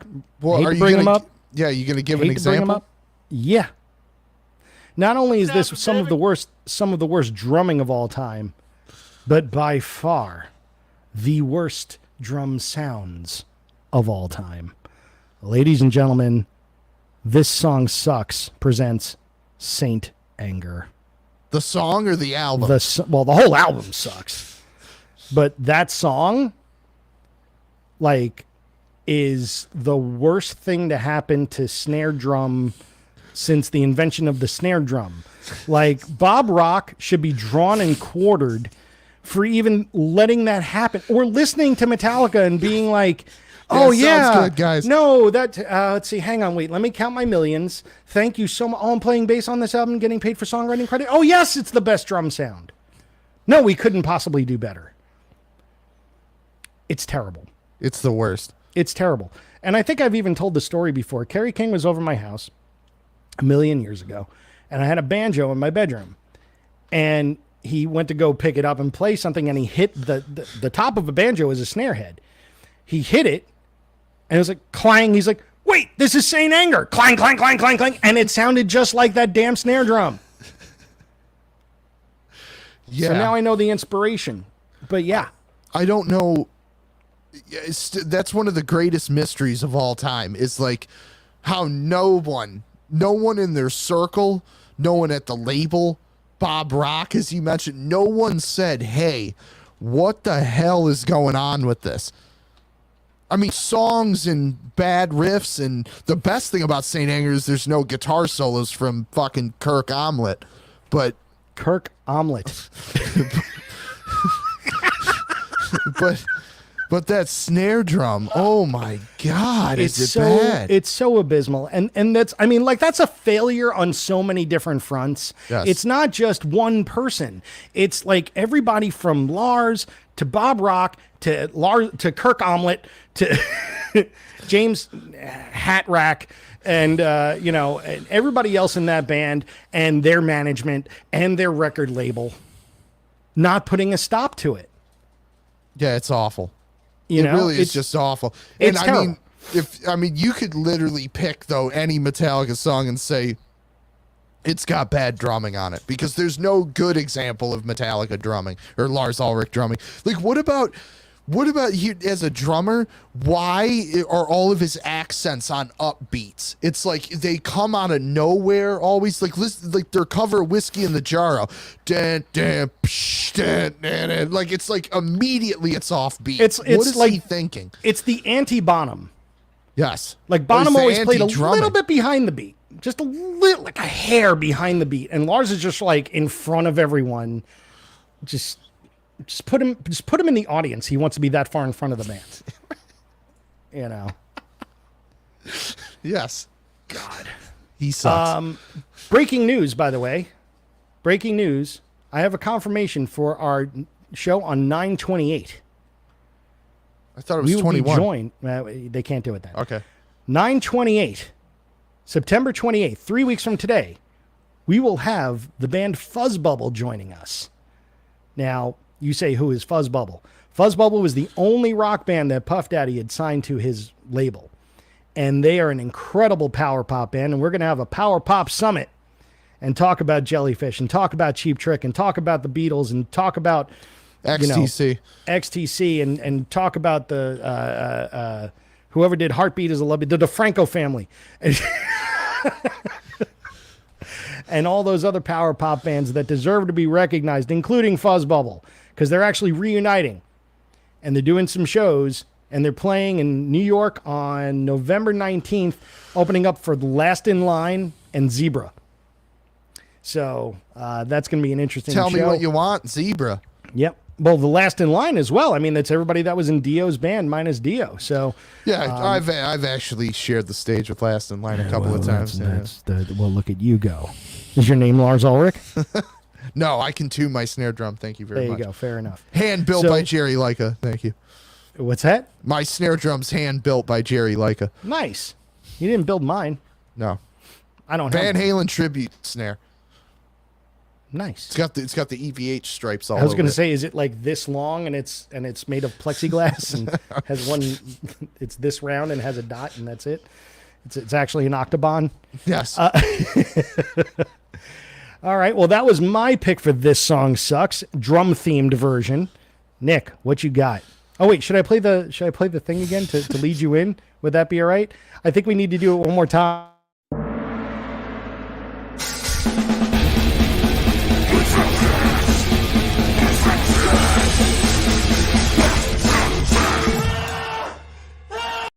Okay. It gets better every It's time. funny every time. Yeah, it is. Okay, what's your song? What are you contributing to This Song Sucks this week? All right, I hate this guy as a drummer. I hate all of his solo work. I hate I love how this is going so far already. and I really hate this song because as a drummer, everybody has to ask you if you can do this. And the song is In the Air Tonight, Phil Collins. Stop asking me about that stupid fucking drum fill. There's nothing hard about it at all. You just need a lot of drums. And a lot of gait. And a lot of gait. And be very short and look like Grandpa Munster. And you'll be able to nail it spot on. Bron Taylor, I know you're watching Bron Taylor, and you're more than welcome to come on at any point and punch Nick in the face for not liking Phil Collins. Now, do I think that Phil Collins was this crazy, amazing drummer? No. Was he good? Yeah, he was good. Until he got behind on the throne for Zeppelin. That notwithstanding, to quote my dad, one of my favorite quotes my dad's ever said. He goes, "Yeah, I remember watching Live Aid in '85 and seeing that disaster take place, and all I could think was, I don't remember there being a lot of ride cymbal in Led Zeppelin." Yeah, exactly. There's no ride cymbal in Led Zeppelin. Now, but mind with you, Phil Collins' Led Zeppelin, there was quite a bit of ride cymbal. Because he didn't know any better. But I will give him credit for one thing. Do you know the thing about Phil Collins and Live Aid and how that whole thing worked? What, that he got on the Concorde and he had to come up? Yeah, big fucking deal. Oh, I thought that was fucking awesome. Come on, man. Don't be a dick about that part of it. His performance was terrible, but at the same time, the dude started in England, kicked off Live Aid in England, went to the airport, took the Concorde, flew to New York, took a fucking helicopter to fucking Philadelphia. And then drove the Led Zeppelin jet right into the ground. Yes, what he did. He did drive Spaceship One into the ground. Right, that's what it was called, right? Mothership. Jet? Mothership, sorry. Spaceship. Yeah. I'm so tired of hearing about the Concorde. No, he sucks. And he's also responsible for all that terrible 80s Eric Clapton, like it's in the way that you use it and pretending, all that garbage. He's got a hand in that. It's in the way that you use it is not a bad song. Oh my God, it's one of the worst. Are you serious? It's not. It's a good tune. It comes and it goes, and it goes you come and go. Away. It's and from what I understand, from what your girlfriend says, is more going. No, Phil Collins sucks. I hate his drumming. What about now he can't even play drums? That's a blessing. All right, now that is where you and I are going to agree. So, I mean, if anybody's seen Genesis recently or videos, I mean, the dude comes out and sits in a chair for the whole show because he's got such bad back problems. It's like, well, I want a tour, but I want a sofa. Yeah. Thanks for putting all the effort in, Phil. I give him credit for trying, but it's just kind of sad. Is it, oh darling, Paul McCartney trying to sing it at 80 sad? Yeah, actually it is. It's that sad. Yeah, because at least Oh Darling's great. Yeah. Well, what? Invisible Touch isn't really, bringing home any fucking bacon at this point. And while I'm at it, fuck Mike Rutherford too. Him and his 12-string guitar and his bass and his whatever. He's got 15 necks going. You hate Mike and the Mechanics too? For sure I do. Why? Because he's responsible for it. Mike Rutherford's in that band. Yeah, but Daryl Sturmer played bass. Sturmer. Not Andy Sturmer, but Daryl Stewart. Call McCartney. He can't decide what to play. Exactly. Well, the thing is, he was, people just kept leaving Genesis and nobody kept coming into Genesis. So he sort of had no choice. They couldn't work with what that other asshole's named Tony Banks. Well, Tony Banks has always been there. So you had 5 members of Genesis. And then Peter Gabriel's like, I'm out. I want all the money. And they're like, all right, cool. And then Steve Howe's like, Steve Hackett's like, I want to sabotage the rest of my life. So let me just leave Genesis because I want to do things like GTR because that'll be great. That'll be great. So I could play second fiddle to Steve fucking Howe in that band. Steve Howe's better, to be fair. That's what I'm saying. Like he would play second fiddle to Steve Howe. Like, let me start a band with Steve Howe so I could still be like unrecognized. Like, way to go, Steve Hackett. File this under like career suicide number 5. Anyway. Pat says, I still like Abacab. I agree. If there's Abacab's a great album. It's a great song. I don't know about the album. The song is good. And I also like Misunderstanding because Phil Collins says he went round there. Hopped in my car. I went round there. That's great. Oh, wait. Patrick, the question is, should the screaming at the end be a little longer? And you know what? He's absolutely right. So let's let the whole thing play out.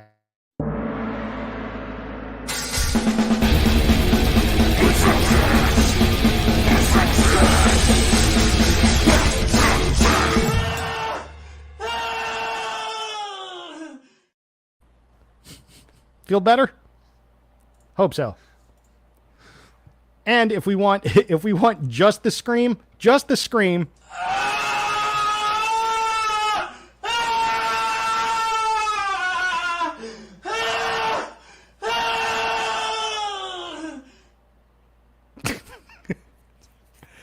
best soundbite ever. All right, I think we've done like 3 shows in one now. Oh, there. See, at least he was appreciative. So all right, this has been a lot of fun, ladies and gentlemen. Thank you so much for joining us again for our tomfoolery. We actually held double digits for a while, but now we're down to 4, which tells me it's time to go. So let's start the jingle. And thank you all once again for joining us. Thank you for our special quiet guest, Britt Turner. Thank you so much for putting in your 2 cents occasionally and for calling the police, not the band, on us. We appreciate it.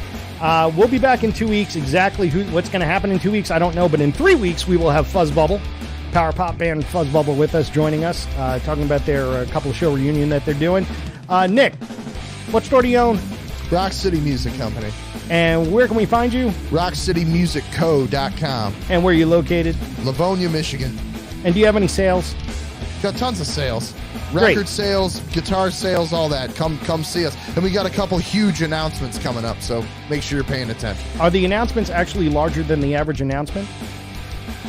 I'd like to think so. Okay. Well, then I'm in. You know, this is big. We like big. Mark Arney's like, yeah, we've found our target audience.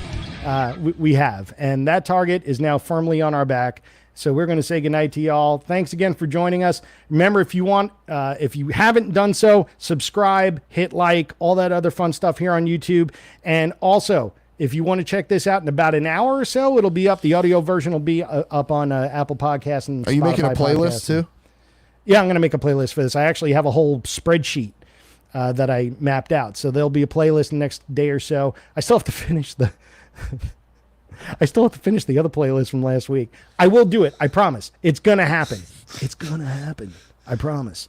But we'll see you guys in 2 weeks. Thanks again for joining us, and we'll see you soon.